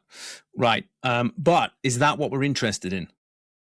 Or is there something else we're interested in? And if we allow that to disclose its nature, then we're in different terrain. Then there's something else going on. And, I like that. Yeah. And so obviously, I mean, this isn't, an insight, is it? But obviously Western philosophy is bereft of, what can we say? Any, and it's not its function, is it? But, experiential accounts of mysticism, or you get things that kind of approximate it, like Deleuze talking about immanence and so on, and stuff that sounds like it. Yeah. It's like, is it? Yeah, even Heidegger with Dasein, right? It's being there. He's trying to get away from the linguistic traps of subject-object dichotomy and this Enlightenment period stuff. Right. Yeah. And then unfortunately, there can be this cross-contamination where, because so much of that stuff is like in our cultural blood, that like when we look to mystical traditions, stuff like that, some of those ways of thinking are imposed on those traditions. Like, for instance, non-duality. What does non-duality mean? People will say it means the disappearance between subject and object. I don't know if you've ever heard that. That's not what it means, and it's never meant that. No. Advaita means non-duality. It means between two very specific things: this world and God. You might say two worlds, right? Yeah. This world and God. Yeah. It turns out that they're not separate from each other. I mean, it's the familiar pattern. There's two things, and then one is found through the other. They have this relationship to each other, and then there's a mystery of which we either say nothing or say everything, which is to say it requires creation itself to say what it is. Yeah. Yes. And then from that, like God and the material world, the world and God, then in dualism, right? It gets taken over by the Abrahamic traditions or Manichaeanism, and all of a sudden you get the all evil thing and the all good thing, right? You get the good heaven, God, and you get the all evil material world. And then it continues I think the dualistic thing continues to splinter off into multiple dualisms where we get confused. I mean, I would say it depends on who is presenting the understanding of these traditions. Yeah. That's a good point. I would always say, I mean, who has the time though? Look, if you're really interested in Mani, right? If you're interested in that guy, if you're going to look to sources, right? Because it's laborious, isn't it? First of all, you have a pop understanding of it, and it's like, well, what if I actually really go to the academics? And you go to the academics, like, are you going to learn the required languages? No. To check out whether whether this person is interpreting the thing in the correct way, the hermeneutics of the thing. Yeah. Yeah, and I'll guarantee you that they won't be. No. Not at all. I've become very cynical after doing the work with Crowley, because I read everything, went to all the sources. Yeah. Good. And it's just, you get to the bottom and it is how you suspect. It's like, oh no, like you read, like, what are you reading? Like, how can you read that way, or say he said this, or, on repeat. It's also very interesting as an aside. If you read a number of biographies at the same time and see what biographers focus on, crazy. That's a very interesting exercise. But and that's again, an exercise in general semantics and the work of Alfred Korzynski. And what Robert Anton Wilson was saying is that you're working with different models of perception and reality tunnels. And so every time you pick up a biographer who hates Crowley, you're getting one reality tunnel. You pick up another one that's pro Crowley, you get another reality tunnel. And so it's almost like this massive Venn diagram where you're trying to find the through point where it's not giving you something, it's actually you're seeing into it so you can get the truth of the matter of what was Crowley actually trying to fucking get at. Yeah. And then you actually have to do the experiences. You have to do the rituals and the magic to actually get so you can be initiated into the adeptship. Yeah, I think a little appreciated fact about Robert Anton Wilson is, if you look at Crowley's followers in his lifetime, and those that outlived him, I think we have the record of maybe one person who attempted the HGA working, which ended disastrously. Everyone else, whether it's Austin Osman Spare, Israel Regardie, Jack Parsons, and so on, no record of the HGA stuff, even if, and I don't even think they did it. But do you know who Spare definitely did not do it. Spare was like, fuck this. Yeah. Do you know who did do it though? Robert Anton Wilson. Robert Anton Wilson. So Robert Anton Wilson, he's obviously he takes Crowley seriously. Crowley is the how did he put it? He said, out of all the mystics in history, Crowley is the most so. Yeah. Like mystic, right? I agree. He held him as the highest, and he followed his instructions and did the same thing. And was he successful? Yes, he was. And then he went through the terrain afterwards. And how do we know? Because he has a record of it. He does. Yeah, and I think it's surprising to me that when people talk about Holy Guardian Angel work, very rarely does his name come up. I know, it's crazy. Recommend Cosmic Trigger or anything when talking about the Holy Guardian Angel. I was recently very graciously invited to write an introduction for a collection of Bob's essays on Magick. Oh, that's awesome. Yeah, so hopefully that will come out. I think maybe later this year. I think. Who's doing that one? It's Hilaratis Press, so it's his great official publishers. And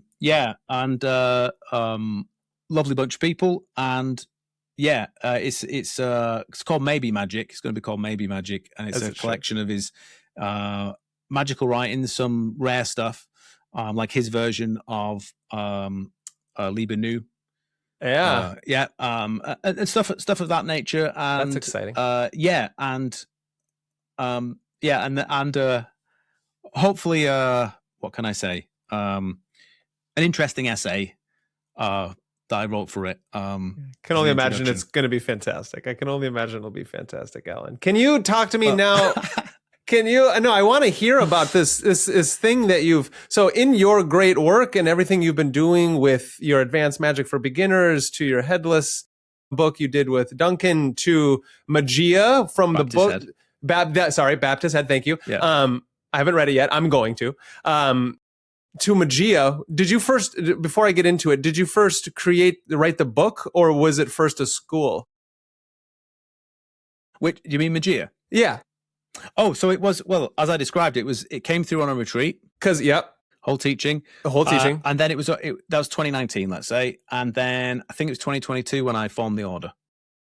Okay, nice. So the teaching came through forming the order, because you can go on Amazon right now and buy the book. That's going to also, and so that's brilliant. And people can, I find you brilliant, and I want to lead people to your school. And is that you can go to it through your website? Yeah, there's a little link, Ordo Magia, on my website, barbarouswords.com. Yes. So good. And I think people should do it and check out all of Alan's stuff, because it's amazing and fantastic. And you're speaking a language that I've come to find myself, and in my workings, I'm trying to figure out how to, because there's a thing of like theory, then there's practice, and then there's actually being able to use words to then talk about it to other people who are not experiencing what you're experiencing, and maybe still within this the magical trends and paradigms that continue to rise and fall, instead of this underlying thing, this golden thread, maybe in a similar way Jocelyn Godwin talks about, or whatever it is that's moving through all of the words and the institutions. And because it's like the beautiful thing about what Sanctuary Upon the Clouds is, that like, and Crowley and his AA and talking to the White Brotherhood, or the Great White Brotherhood, is that they then put, you get Rosicrucianism, and then that rises and falls, and you got the Golden Dawn, and before then you get the Orphic traditions, the Pythagoreans, and you get all this Hellenized thing, you get the Hermetics, and it's like things rise and fall, and then they go away because of, as Phil Kiddick says, this black iron prison is continually trying to repress, as Robert Anton Wilson talks about, the Inquisition never ended, right? It's just the new Inquisition of this day. And it speaks through people. Why I like the Matrix is referenced so much is because you don't know who's a Smith unless they're truly unplugged from the Matrix, right? And then I'm constantly trying to tell everyone, my audience, and just people I fucking talk to on the street, I guess, is that like, once you take the supposed red pill, it's about praxis. It's not just now you're awake, right? I think there are moments like you're talking about where all of a sudden everything you've done up to this point goes away because you have a true awakening. I completely agree. But for me, it's like, if that thing, that constant humdrum of a Lady Gaga song is constantly trying to make you fall asleep and make you think you're more than you are, even though you're actually more than you could ever imagine, that's that contradiction. I think there's such a fascinating thing with that. And then that leads me into why then are certain institutions trying to hold back knowledge from that type of thing, like the OTO with your Crowley workings. It rates me that some kind of institution that is supposedly trying to live on the Crowleyanity, right? Because that's not what you're doing. That's not what I'm trying to do by pushing Crowley's work and trying to awaken people to the nonsense that's put out there. But now you get Thelemites and OTO people who are holding back brilliant knowledge like you're working instead of allowing these things to be published. I just don't. Can you tell me why? I don't understand. Well, I mean, I think there is this dynamic of like it was always ever thus. Like it is the there was this idea with the school of the prophets or the inner church or whatever you want to call it, right? Mm-hmm. The invisible college, which is, or sometimes I like tradition behind traditions. It gives rise to these institutions that give cultures or civilizations access to spiritual truth, right? There's they serve a function, but the moment they become political, that spirit leaves. It leaves. So what usually happens is the followers of any teacher, it's usually the followers that then will take the teaching and turn it upside down, murder the thing that the teacher was speaking on behalf of. Any contact with that goes out the window. Christianity, for instance. Right. So then when the same thing, the same reality that the teacher was in contact with, when it comes back, when it springs up somewhere, then it follows, doesn't it? That's perceived as an attack, and it has to go. Right. It has to go the way of the dodo. Like, we've got to get rid of that. It's not. It shouldn't be surprising that we see this so much in the world where you get the experts who act as if they have the authority to speak on behalf of what they represent. Right. Will often be the people responsible for murdering it. Oh yeah, that tends to be. I think so. I think that's perhaps a deeper truth on the surface. Yeah. I mean, you can make more money preventing books coming out than you can from publishing them. I have learned. That's fascinating. That's a great insight. Details, but yeah. Let me tell you, they made more money than publishing the book if they'd have published the book for sure. So maybe that's a factor. Yeah. I also think they. I don't know. That's become political. That institution and when I say political, I don't mean left and right. I mean concern with power, concern with status, power plays between people, in the organization, that kind of a thing. That's what we mean by political. And the way that it conducts itself is it uses, I guess. What can we say? I mean, it's a bit Scientology-esque, isn't it? The way that it behaves. Yeah. I guess they think it's fair game to behave like that. But we offered with the book. We offered them when we found out that it was under copyright. Can publish it. We offered to give them the copyright. We offered to put their name on it. We offered to share the manuscript with them. Offered to speak to them about it so they could see what it is. Yeah. And I wanted them to read my introduction to see. Look, I'm not trashing Crowley. No, you're like one of the people. Crowley. You are, and that's why. That's what instantly for me when I was listening to you, being all like, "Oh, thank God." Yeah. Just hostility. That was just a response. It was like we'd not said anything. Just hostility. Like you need to destroy all the books. Blah blah blah blah. they're not too bright. They then sent someone to snoop around, pretending to be whoever, right, to try and find out what content was in the manuscript, before it went to court, so that they could have some information. It's like, you're not very bright. Like, I'll send you it. I'll send you the manuscript. Yeah. That's fascinating. Silly. So then help us understand. So what is it that I know I've listened to things, but for those who haven't listened to your previous podcasts, what is this new manuscript about? What can you tell us at least? When you say new manuscript, what do you mean? Well, just like the things that the OTO is trying to hold you back from publishing. Oh, I see. So in the introduction. Yeah. Well, I mean, in the introduction, I talk about, it's basically a biography of Crowley, and I talk about the reality moving under the surface of his life. Talk about, there were little puzzles here and there that I solve. For instance, where the Bornless ritual came from. Why the Bornless ritual appears as a preliminary invocation in the Goetia, right, where apparently it doesn't belong. Crowley's conception of practical magic, what that is. Then I talk about what happened when Crowley received the Book of the Law. Yeah, with Rose. Yeah, with Rose. What that all meant for him. The fact that we have this certain image of Crowley, which is, I mean, there's many of them, and it's so contrary to the evidence. It's well, I was going to say it's difficult to believe why it exists, but I know why it exists. It's part of the taboo that he was covered in, that serves a function. But like it took him about 20 years to reconcile himself with the Book of the Law, and so much so that he covered over the primary event that happens when he received this book, which was experiencing samadhi in the middle of the text. We know this because 20 years later, he writes a commentary to the book where he finally admits he'd asked for this, and the gods gave it to him. Now, before he received the Book of the Law, he stipulated more than once he wanted to experience samadhi.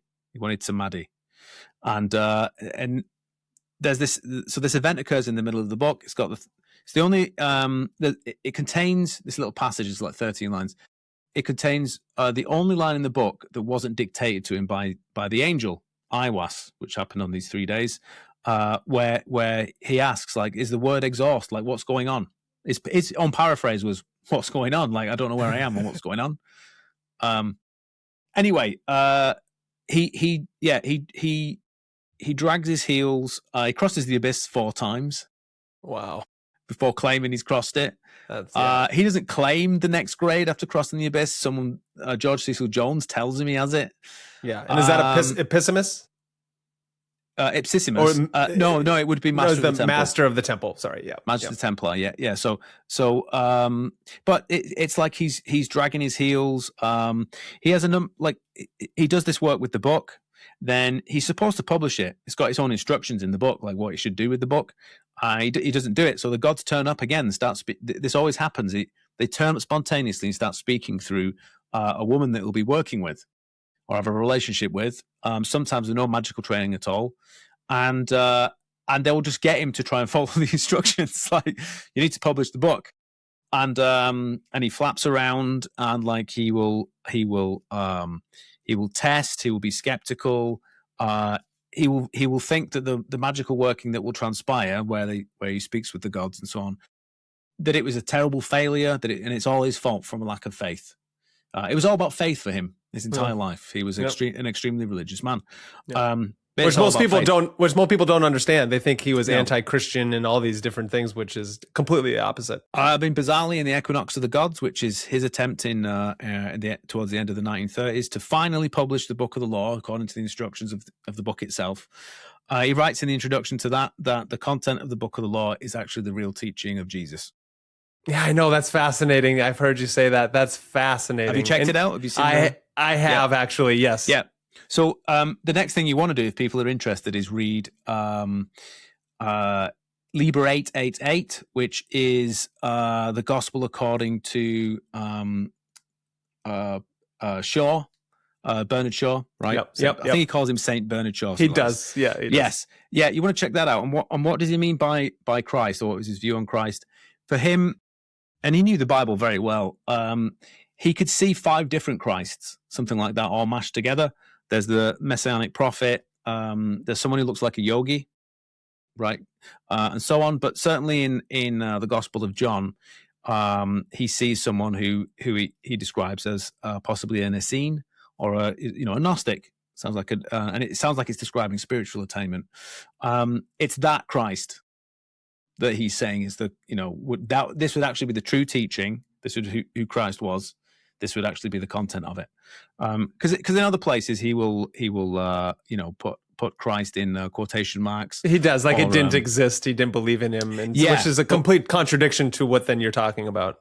Well, this is the thing with Crowley. You've got to be careful with him because it's not. I'm of the opinion that he doesn't contradict himself.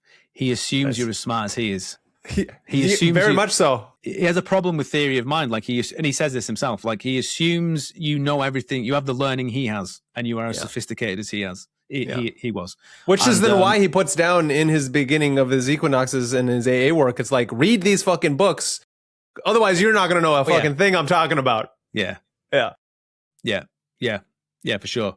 Anyway, So I mean, the aim with the essay was. I didn't know what the aim was. I knew I was supposed to. My thought with the book was to get Magick without tears, and to organize it and present it in a way so it would be accessible to people coming to Crowley for the first time. You'd be like having Crowley, the closest you'll get to having Crowley as a teacher. Everything there was over 400 footnotes. Duncan did over 400 footnotes just for the letters. I found some lost material from the archives for the book. It also contained all of the instructions you would need, that he would give to a student in the letters. And the letters were organized in such a way that they described a path, like if you did listen to the teaching, where it would lead, and if you didn't, where it would go. And so that was the purpose of the book. And I was thinking, I'm going to present Crowley's teachings in an affordable way, right? And but do it justice. Like a lot of his stuff has been ignored, like his Chinese wisdom stuff and whatever. And I knew I had to write an intro for it. And then it's I need to account for what actually happened. And do I know what happened? Actually, I don't know what happened. I mean, I know what everyone says happened, and I've read whatever. But all the things. Actually, I'm going to look. I'm actually going to look, and that meant going back to all the primary sources. I tried to address the field, like what people have said, including all the Crowley studies stuff that was, a recent development was it in Oxford or whatever. They published a book, Aleister Crowley and Western Esotericism, I think it's called. Anyway, it's all there in the notes. There's copious notes, lots of references for people who want to check out stuff there. But it ends up presenting a coherent thread, because on the surface it can look incoherent. It can look like Crowley changes his mind a lot or contradicts himself or something of this nature, but actually it's incredibly consistent. It's incredibly consistent. This is what he meant by what he's saying. This is what the practice is. This is the nature of the tradition he was actually in contact with. This is what it did to him. And I think that's not appreciated enough. This is actually what it did to him. And this is actually what it means, So, I mean, I'll stop there. I'll just say one of the things that comes out of it, though, is the recognition that this is underworld magic that Crowley was practicing. It makes the book of the law understandable. I think it makes the structure of the book make sense, and it's interesting to see this continuity. He didn't know this stuff, but he's part of a tradition where people at the end of an age and the beginning of another one speak or produce books from a different state of consciousness. Yeah, which is what he did. Yeah, and you brought up in your past talks, and I really like this because it goes back to the Philip K. Dick stuff we were talking about, but you brought up how prophets of these ages, and it's what they do is they don't believe what it is. Like, they're reluctant prophets, and that's how maybe to take them authentically is just like Crowley throwing away and putting in his attic the Book of the Law, because he's like, what the fuck is this thing? It goes against everything I know about practical magic and my teachings from the Golden Dawn. And just like Philip K. Dick, where he's all like, I don't know what to do with these things. I need to write them down into these fiction-like stories to be able to understand them. And then they're both leading into the same idea, especially these two, about how maybe we are the ones who are dead. And and that we are in the underworld, and that we are trying to unify ourselves with the living, which is then an inversion of what is true. But that's very Platonic, is that everything in this realm is a mimesis, a representation of the forms. And I don't like a lot of the ivory tower theorizing of Platonism and being some abstraction, and the forms are some abstract thing. It's not actually what Plato was getting at. And it's not the word idea, if you translate it from Greek, means to behold. Behold. Ooh, it's beautiful. I knew that. I forgot about that. That's gorgeous. And that's what we're doing. We're just beholding. And so it's can you talk to me about this? I think it's really important that people understand, because in Crowley's 3 Stigmatas of Palmer Eldritch, or Ubix is actually the one I'm talking about. Just to boiler alert, these people, like, the people are dead, maybe. You don't know, but they are in a hyperstasis where then the Ubix, which is trying to help everything from decaying back to its original thing, very Platonic, is then they're spraying these things, is that they think they're the alive ones, and that these other people are dead, when really they are the dead ones, and they're experiencing, but we don't know. So he always leaves it into the unknowing. But that's something that I think we experience on a daily basis. And maybe this higher self, the holy guardian angel, or whatever it is, this silent knowing, is trying to awaken us up from this underworld that we're in, to getting out. I don't know, but I don't like the term getting out of it. But can you speak on that? Yeah, I mean, one thing I would just say about Plato is he absolutely did. His work represents traditions, that came before him. Orphic, the Pythagorean, the Mithraic. But he also gets some stuff wrong. Okay, nice. Right, there is on the one hand, Plato is misunderstood. Like, he has, like, the Republic is a spiritual manual. Yeah, agreed. I agree completely. Right, and he's talking about a profound spiritual experience. Right, the Symposium is a way to encounter beauty directly itself. Right, that's to behold it means to have the direct vision or the mystical experience of it. So on the one hand, it's unappreciated in that way. However, it's also the case that he's part of the descending arc, right, of something that came before him that eventually terminates in Aristotle. So he murders. He does this thing. He murders Parmenides in his work. He pretends that Parmenides, he's the heir to Parmenides' work, when he's not. Right. And when it was Zeno, it was actually Zeno, and he writes a dialogue called the Parmenides. Yeah, that's not Parmenides. That's something he's made up. Yeah. Yes, and then there are other things like, he sees some things on his travels, because he went all the way around, around Sicily and other places, whatever, and he saw things like with Archetypes, the guy Archetypes. He saw stuff he didn't really understand. So that's where you get the weird night council stuff in the laws. If you've ever read that, I have. Oh yeah. And it's like, why do they meet at night? It's because it's nice and quiet, so you can think, and so on. And it's like, that's not what they were doing when they were meeting at night, I'm afraid. Yeah. Anyway, sorry, that slight digression on Plato. I like that. No, I like that. Yeah. So it's like, on the one hand, he's underappreciated as a spiritual source, and on the other hand, overappreciated as a spiritual source. Yeah. At the same time. Yeah. Anyway, depending on who's talking about him. So,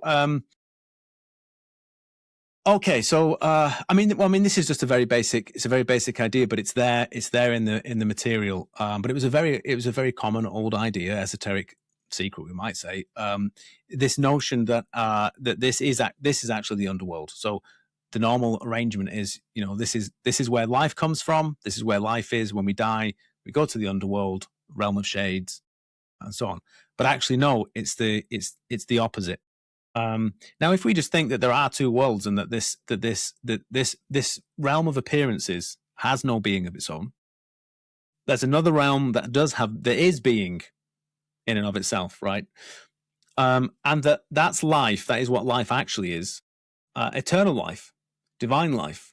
It's what our life is, what our real identity is. And that's brought here when we incarnate. And it's what's realized, with awakening.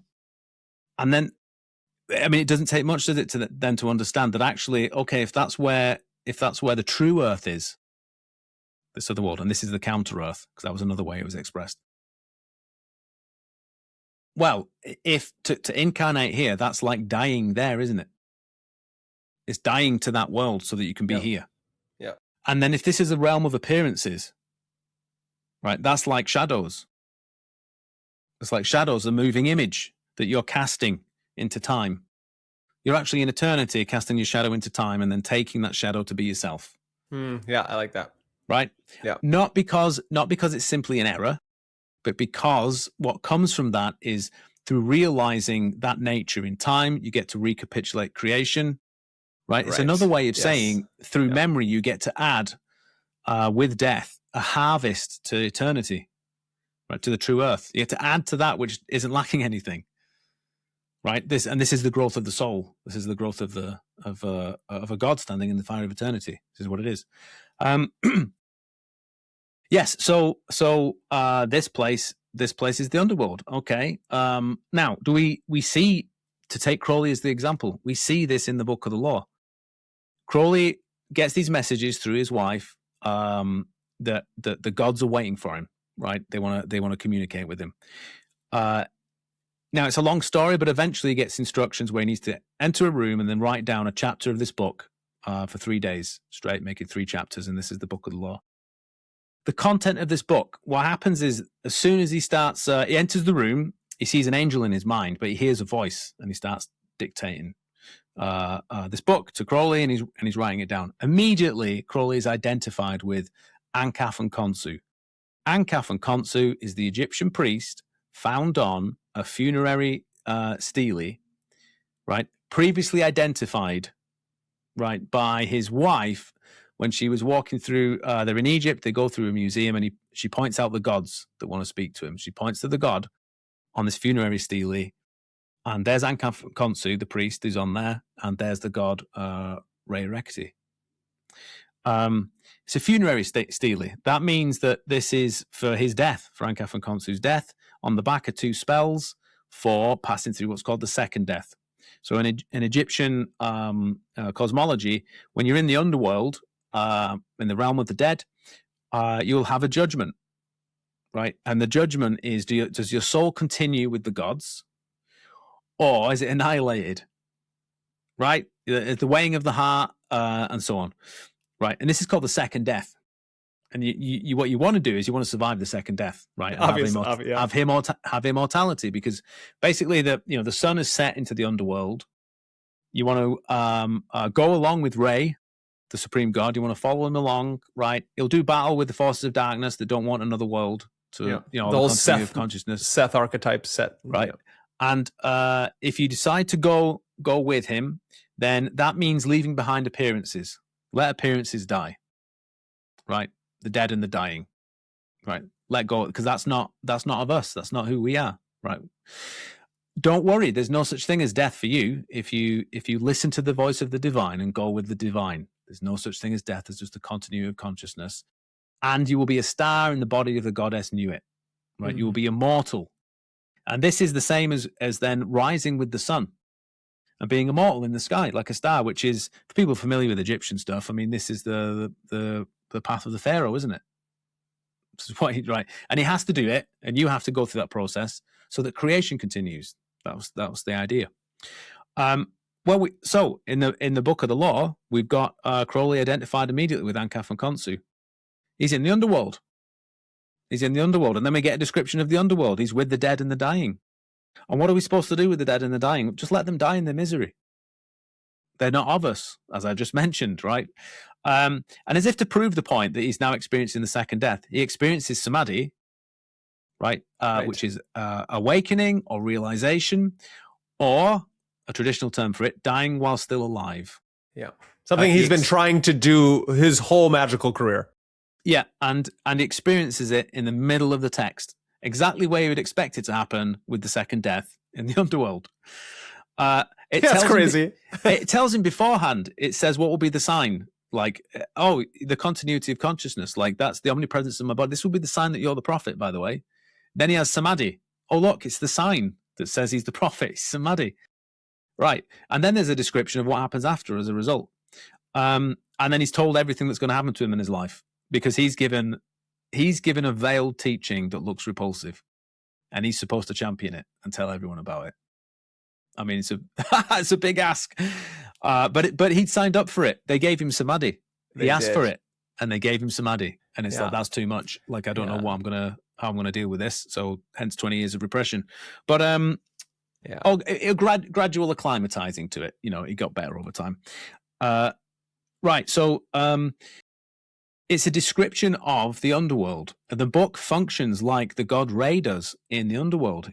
It's the sun goes into the underworld and illuminates the darkness, shows the dead where they are, shows them the choice before them.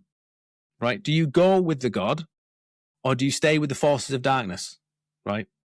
Would you rather the light was extinguished? There's no consciousness and there's no more creation. Is that what you'd rather have? The book presents like the sun god Re. It shows you where we are. It illuminates the choice before us. Which voice do we listen to? That the silent knowing that I've talked about, or appearances? If you trust appearances and ignore the silent knowing, say that's not real, got nothing to do with that. Well, when you die, then you're dead. You can say that death is the second death there. Yeah, it's the end. Yeah. Right. But if you trust a different voice, you will travel through death. Right. And that doesn't just mean when you physically die. It actually means it expedites the process of incarnation, meaning you'll have a mystical experience, which is dying while still alive. You've accelerated it. So you're still alive, you know, and you'll still physically die, but you die, and you'll die. You'll do that process many times. You go round and round many times. You'll recreate the day many times. Yeah. So there's many deaths. But this is how creation is regenerated. This is what's required, and you end up serving creation, serving the divine. That's the orientation you end up with. And so the book of the law, it does what it describes. It illuminates where you are, tells you where you are, tells you what your choices are, tells you not to fear death. By the way, which is a recurring message, Parmenides, the father of logic, right? He travels to another world. He's carried to another world, to the origin of life and death, meets a goddess. The goddess uses logic to prove that there's no such thing as nothingness. Yeah. Which only makes sense to me. Right. Well, yes. I mean, that's the first use of logic. It's what logic is for. You know, as Peter Kingsley has done, you know, it's his work, you know, to demonstrate, you know, what this means. So on. And I think it was also in Ritual and Dogma or Transcendent. I think in Ritual and Dogma, Eliphas Levi talks about it. There's a line that states like it's a presuppose that if, as it states, being exists, that means there's no such thing as non-being. It just can't be, because of that kind of pre-existence. If there is something that exists, that means there cannot not be something that doesn't. Anyway, so there's something interesting there that is continued to be talked through these traditions through all time. Yes. So that's the nature of the book. And it's like we if we want to walk this path, if we want to be who we actually are, if we want to grow up and become an adult human being, what a human being is supposed to be, we can't do it from appearances. If all we had were appearances, it wouldn't be possible. So it's necessary that there's a divine invasion, right? It's necessary that eternity has to erupt in time. It's necessary that a savior is sent, something like that, right? Christ and so on, right? Revelation, it's required. And this is what we see throughout history, a revelation that tells us, no, this is the logic of eternity. This is the way that the world actually is. This is where you are. This is the choice set before you. And it tells us the divine law. But it's always our choice whether we abide by it or not. It just tells you what the consequences are if you don't abide by it. So this is what you see in the book of the law. It's described over and over again. And then you always get this thing, by the way, as well, which is worth appreciating, which is at the end of a revelation, you always get the teaching of the true earth, right? You then get it applied to how the world currently is, right? So you then get Ra Harkuit telling you what the terrible things that are going to happen. Oh yeah, right. And this was in 1904 when the book came along, and you know what he says came true. Yeah, World War II, World War I, Vietnam, even the Cold War, the Cold War, even the Cold War, yes, mentioned, And of course, there's lots of particulars in there about Crowley's life. You know, he was told what was going to happen to him, and it was. I mean, it's not pretty, but you know, and he'd already said yes to it. Yeah, and he already got samadhi, and it's the law of equivalent exchange. You cannot get something without first giving something in return, and so it's very important. Well, and they were his terms, and they were his terms, right? So, it's not like they pulled it out of him. Yeah. So that's the nature of the Book of the Law.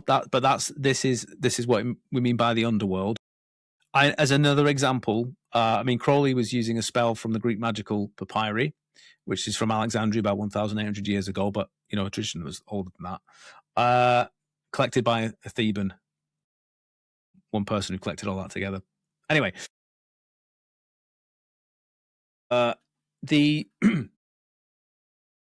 it's worth noting that all of the gods in that tradition, right, so it's a collection of all of these spells, all of the gods that are propitiated by the magician to help them out with different things, they're all underworld deities.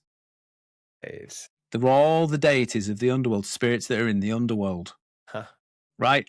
It's it's all there. It's all there. And like academics are puzzled by this. Yeah, of course they are. Why are these, you know, what is going on there?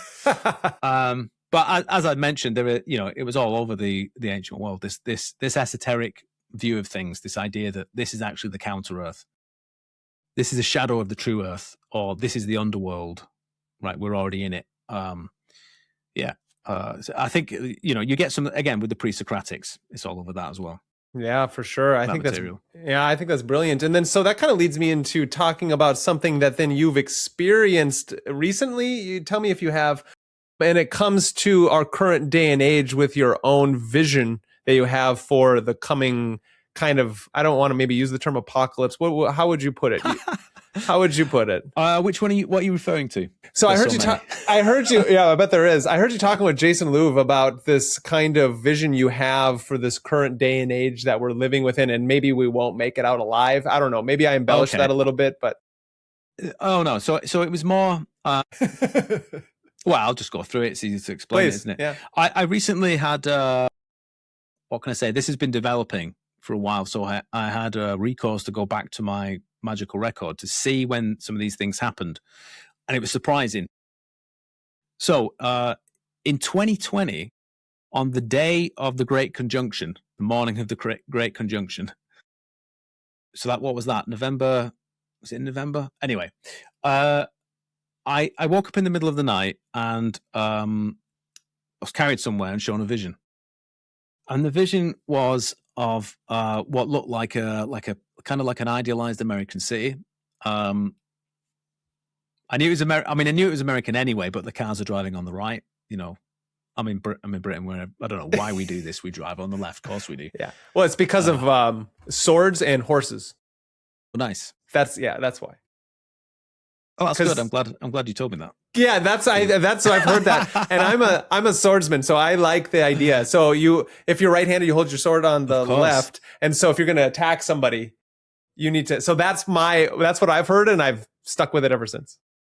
Well, I'm going to stick with it, whether it's true or not. It's too yeah. Anyway, so idealized, excuse me, American city, and the sun's sort of setting. And then I notice that in the sky as it's getting dark, there's actually a bank of cloud that I hadn't noticed that's dark. And then as soon as I notice it, it immediately engulfs the city. And there's a woman screaming near a car, and there's what looks like fallout coming down from the sky. So when I say fallout, what do I mean? It looks like ash, something like that coming down. So I'm not saying I didn't see a nuclear bomb. I didn't see a volcano.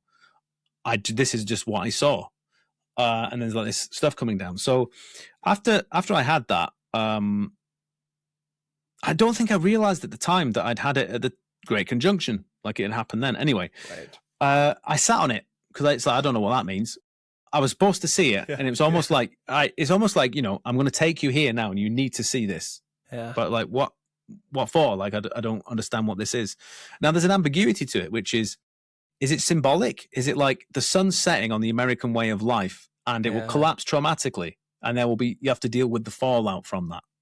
Yeah. Or is it an event? Yeah. Just a concrete event, right? So I sat on it, and it turned out I sat on it for 3 years. I didn't realize this, right? But there was another event that happened again in the fall, like 3 years later, in the autumn. I had this time, if the first experience could be thought of as being an experience with eternity or something like that, this was an experience with the goddess. This was it's difficult for me to describe, but she came to visit me. Let's put it that way. And what I'd seen prior, it's like it unfolded. There was like a remembering, which was, no, this is definitely New York City. And it was like I'd always known it, but it was like packed away. No, it is New York City. But there was additional stuff there.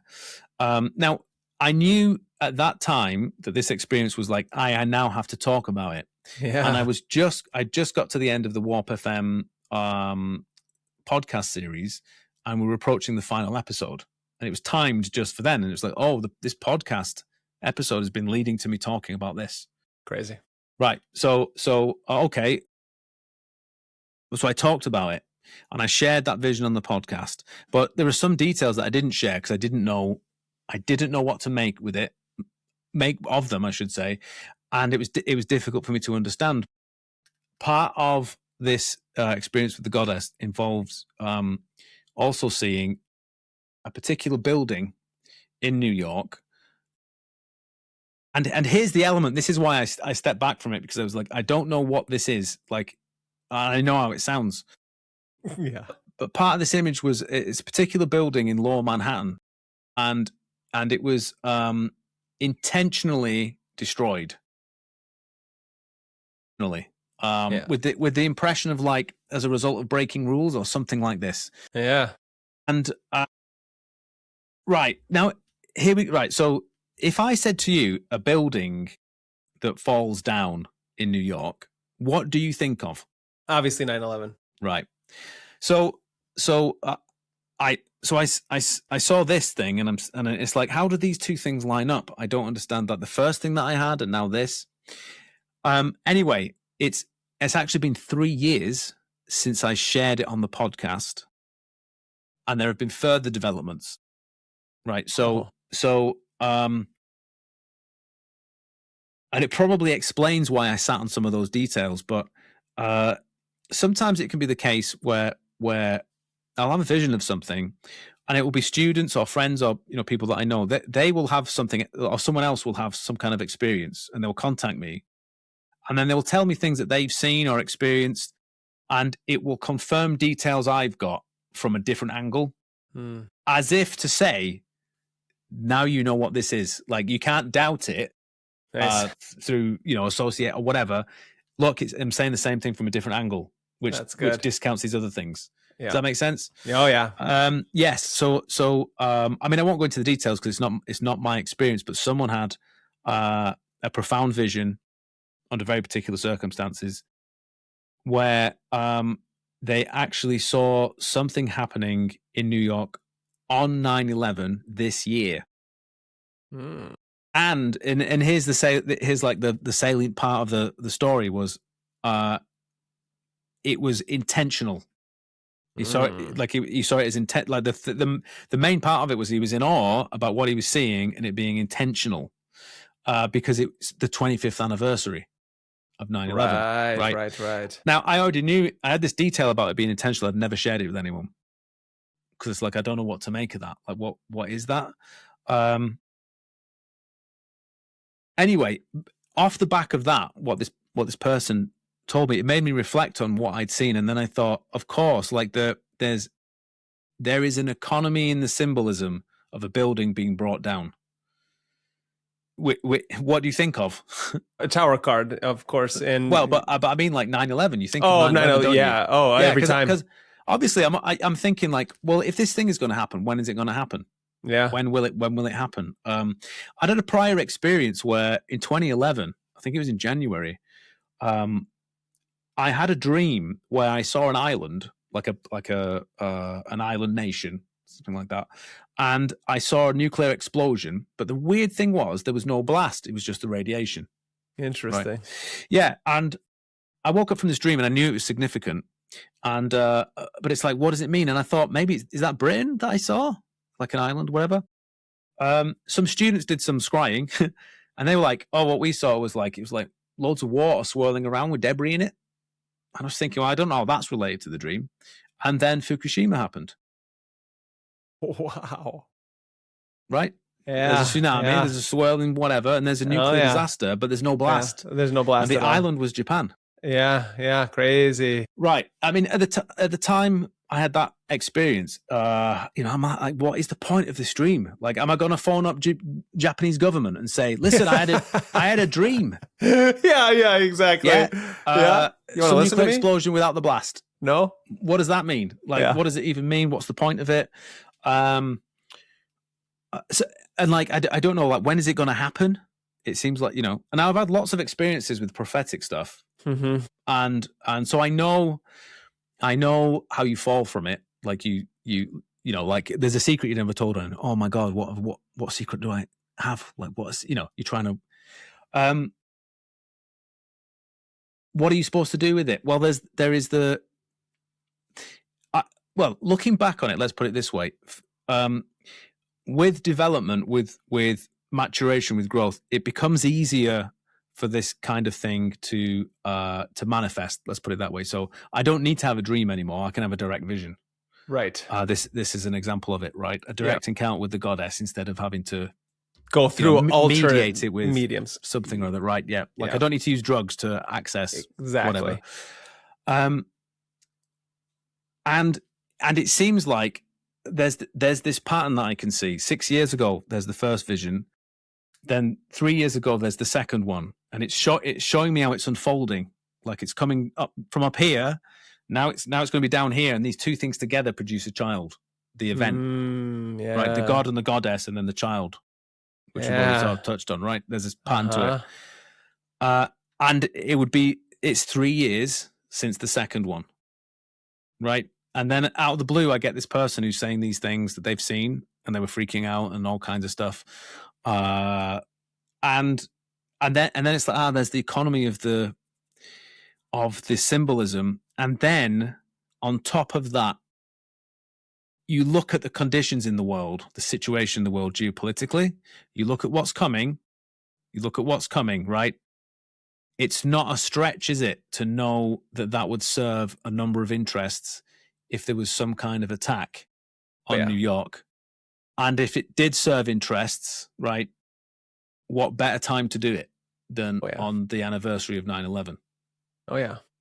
Now, my job is merely to tell you what I've seen. That's it. I don't ask you to trust what I'm saying, what I think about things. What I should be doing is presenting to you what it looks like for me to be trusting something else. Like, what am I trusting? That's what I'm doing. My advice to anyone hearing any of this is to do the same thing. Trust the other voice, right? If you want to know if what I'm relaying is true or not, right, you do it that way. You don't do it by judging appearances, if that makes sense. Yep. And what would be the virtue of this? The virtue of this is that it's not wanted for us. This was the overwhelming emotional state with the goddess, was you're being told this because it's not wanted for us, but these are the consequences. These are the consequences of whether it's collective decisions or what, but these are the consequences. It's going to happen, and it's not wanted for you.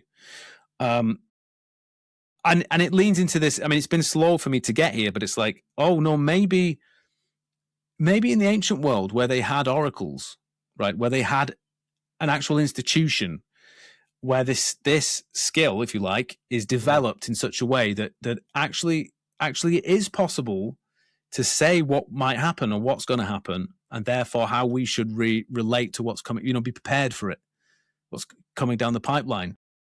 If that makes sense, contrary to how I felt when I had the dream about Fukushima. And so I know I'm supposed to tell people this because and there's another side to this, which is no, you need to reach more people and tell them about this, which I plan to do at some point. One, it's not wanted for us. Two, when prophecy happens, and then you have to think, how do I How did I know that this was going to happen beforehand, even though I couldn't say when? Right? You know it when it happens. I was trusting something else. It demonstrates the reality of that something else, right? So that your eyes, whatever it is that happens, your eyes should be looking up, right? And that's the only way we are going to navigate anything traumatic or terrible that might happen. Now, of course, my human side, I want to say, oh, this might not happen. This isn't. Let's hope it doesn't. And then I'd rather be a fool than it actually happen. Yeah, of course. Blah blah blah. I'm not going to do that because that's me trusting. That's me leaning on how I feel as a person. Yeah. I also feel awful sharing this stuff with people. I don't want to alarm people. I hate the idea that it might scare people or something like that. I hate this. What about this as a perspective? It puts you in the, if you were to say stuff like, I think this event's going to happen, right? And I know this is when I think it will happen. And it's a disaster that you're saying you think is going to happen, right? If it doesn't happen, that's your credibility shot. So it puts you in the weird position from that perspective of hoping it happens. Yeah. So that you're credible. Yeah. Yeah, which is disgusting, isn't it? Yeah. It so, is, yeah. I mean, don't get me wrong with all of this stuff. It's horrible. Like there's a, yeah, of course. But this is how it is. It's not about what I think about things, and I just have to, do what it is I'm supposed to do, and I'm just supposed to relay to you what I've been shown and what's happened, and that's it. That's all I can do. No, I think that's really important, and I really like that you framed it all that way, is because it does help keep it in a really good perspective. And you're talking to an audience of mine that I've been framed so. This is very Philip K. Dick. This is very we already live in a conspiratorial, occulted world where we have Minority Report being basically raised up around us with a surveillance state. Every day it seems like some massive disaster is happening in the planet, let alone wars that we don't need to be in, let alone wars on our own territory that are happening, let alone wars in our own homes of ideological warfare. Right now, Tucker Carlson and Sean Ryan and all these people are continually having priests and pastors on talking about angels and demons and what is going on. And so I think that, and we know that psyops happen all the time and false flags to get us into new paradigms of human control systems, the black iron prison grasping us even more. And so I think it's really important to frame these things in the many ways that you have, and for you to come out and say these things, because as we learn with prescience through why I love Dune so much again, is that even talking about these prophetic things has the ability to not change them, but have them happen in a way maybe is perceived as slightly differently, or happens slightly differently, or people move slightly differently. So the waves of nature itself, and I don't mean like butterfly effect, but things can take place in a way where we don't have to be so afraid of death and dying, because that's what I think all these messages that are going along and taking place is that if we are afraid of the unknown, then it will do exactly what it was meant to do, and that is to entrap us within a system that is not in our favor, if that makes sense. Yep. Yeah. But whatever's happening, I mean, there is a descent that is occurring.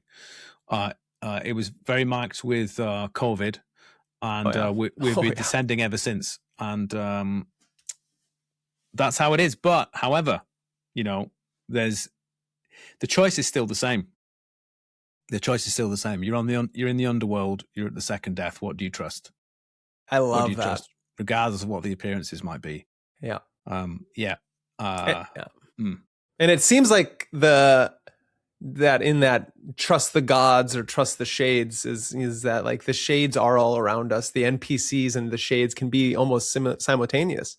Is that like the non-playable characters or the people who are trying to continually to push you down into fear, exhaustion and anxiety, because that's the way they feel, instead of trusting maybe solid voices. Because you, to me, and other people like yourself that I like to ingest their knowledge and try to understand it for myself and what my own visions I have and my own practices.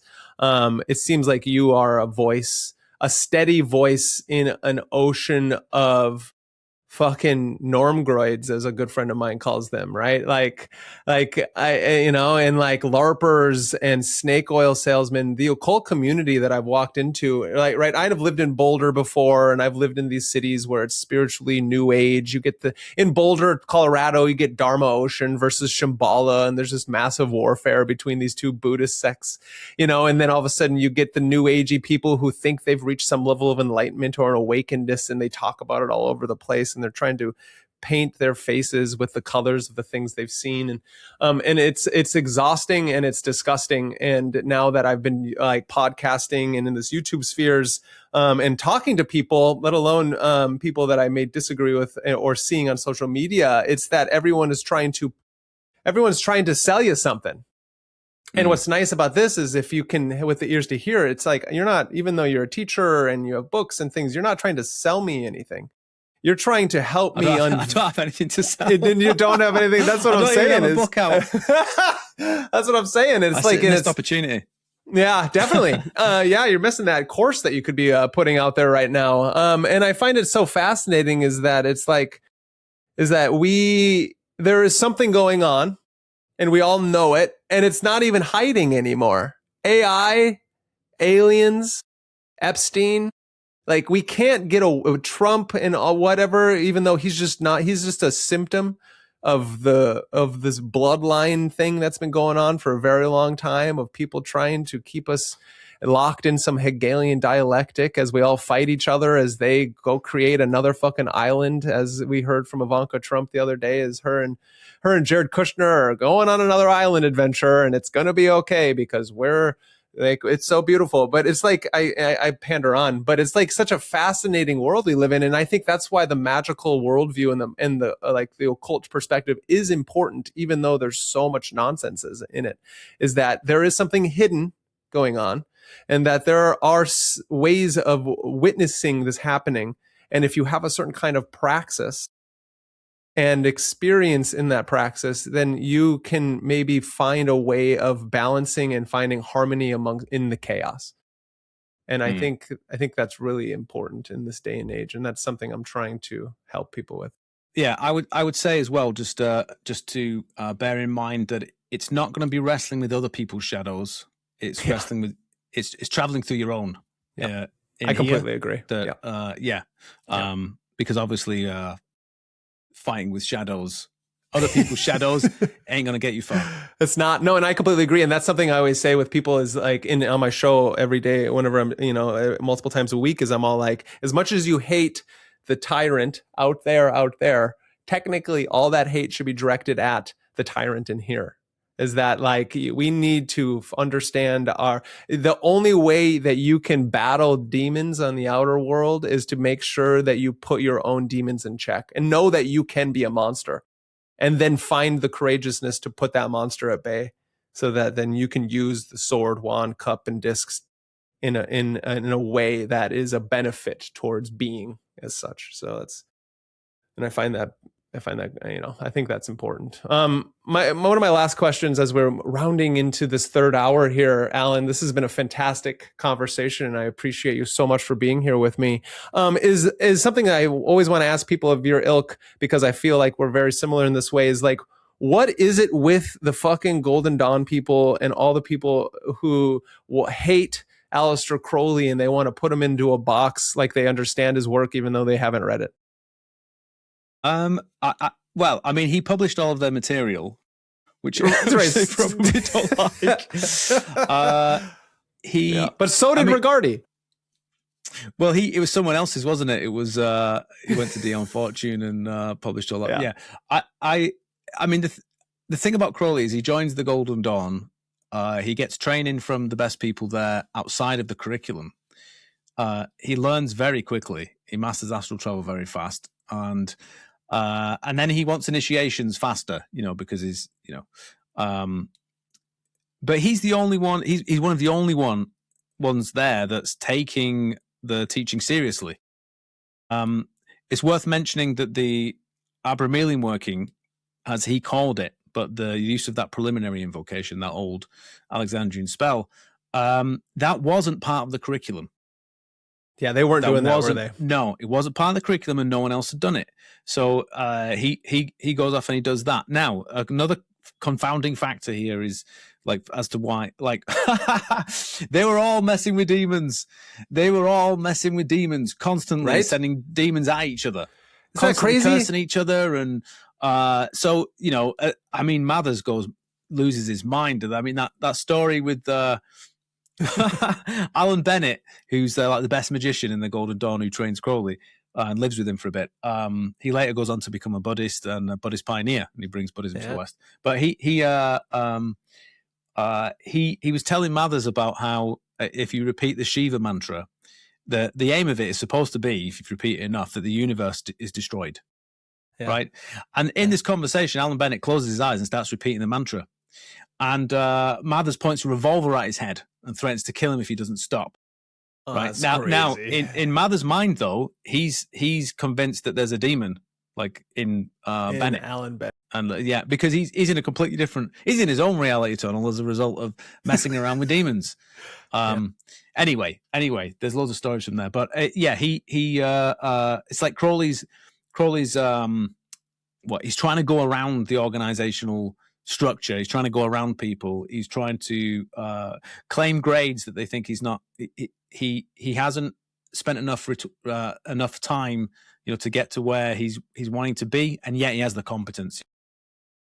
Oh yeah, he's moving very quickly, and then so it all sort of implodes, and then he publishes all of their material.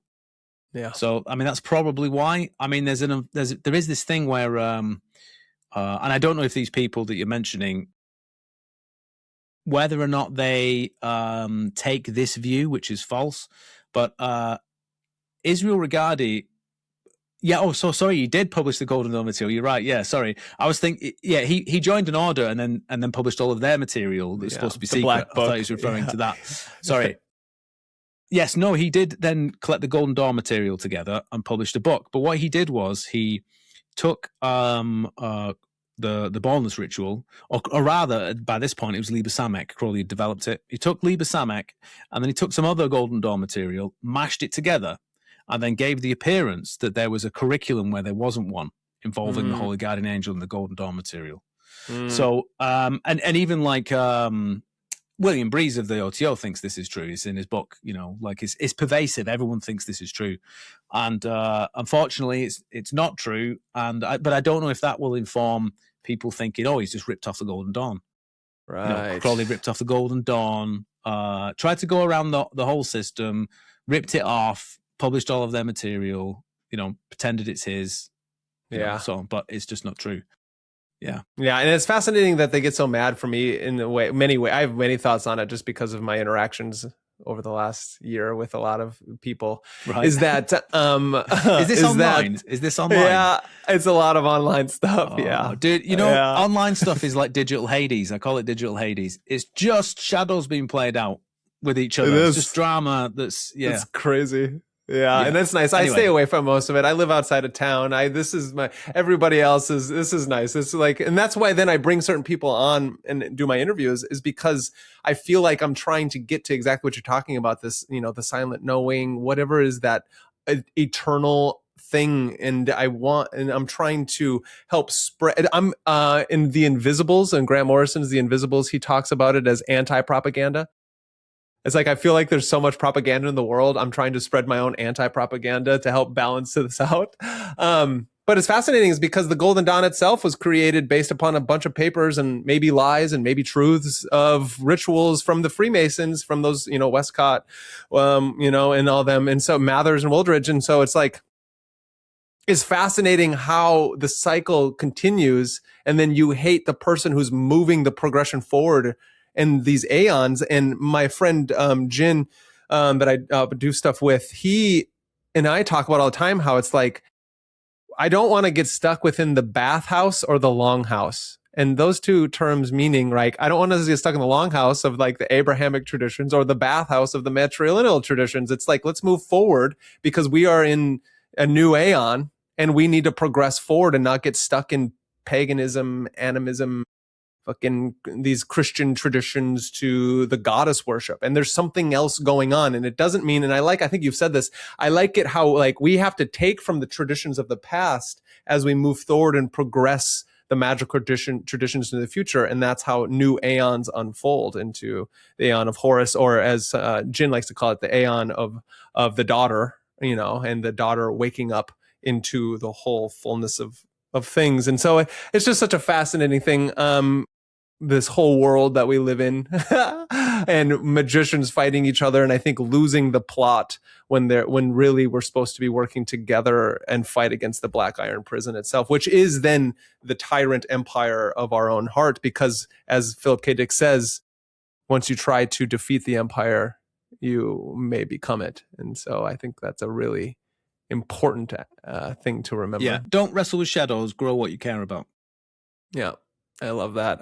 And so my last question as we wrap this up is going to be, I want you to explain how important it is, and this may be a long answer, but explain how important it is that we finally understand that magic and mysticism are the same thing. Or synonymous, at least.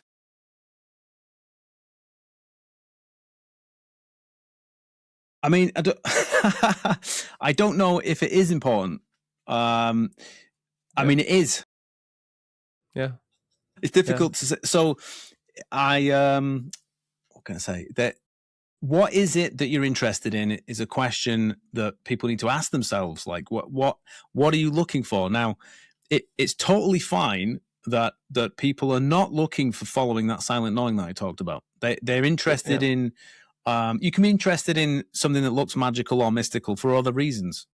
Right. And most people in traditions are of that ilk, like they're there for different reasons. Right. And that's fine. But if you care about something else, if you're longing for something and you don't know what it is, but you know it's beyond this world, it's something else, it's something beyond appearances, and that you're being carried somewhere, that you want to say yes to that. And that's what I'm interested in. If you're interested in that reality, there is no, what can I say? There's no appreciation of a correct identification of magic with a mysticism, if you like, that will get you to do that. Because you're going regardless of what you think. You're going despite appearances, you're going regardless of understanding. Like you may spend 10 years in the darkness studying magic and so on, and you don't know why, but you know you found what you're looking for, right? That's the most important thing. And then it transpires that there is this, and this is true everywhere really, because I think you can use the magician as the archetype for a lot of things, but there is like a threshold with magic where you can have the appearance of, or rather, you can move around appearances, right, to give the illusion of change where there isn't any. Oh yeah. But this is practical magic. I mean, you do a ritual and it actually works and something happens. This is moving appearances around to give the illusion of change where there isn't any, right? So I'm being really concrete as I can. I'm talking about real practical magic. Right. You can get stuck there. Just stuck there doing the same thing over and over. Stuff comes out of the working. There's all these associations. You follow all the associations. Before you know it, you're doing another ritual to pursue something else. And you're always like, well, who knows what, like, let's say you did a working because you want to, I don't know, see the future. And it's like predicting an event. But who knows if that's really the thing that's going to happen? Who can say? And then before you know it, you moved on to the next thing. And then you're doing another magical ritual. And it's just appearances being moved around to give the appearance of change where there isn't any. Same with it, trying to improve your life, with doing practical magic. If you travel through that and you're supposed to encounter it. You're supposed to enjoy it. If you see it for what it is, explore it. But if you keep going and you travel past that, that's when things invert. That's when you discover that you're not on the top of the pecking order, right? There's something else is going on. And now the secret of magic, the mystery of magic is being disclosed to you. It's not something you can be taught. It's not a technique. Yeah. Right? That's not what it is. it is what gives rise. It conjures reality. That's what it is. It's the word at the beginning of creation. It's the first thing that comes out of the Creator God's mouth.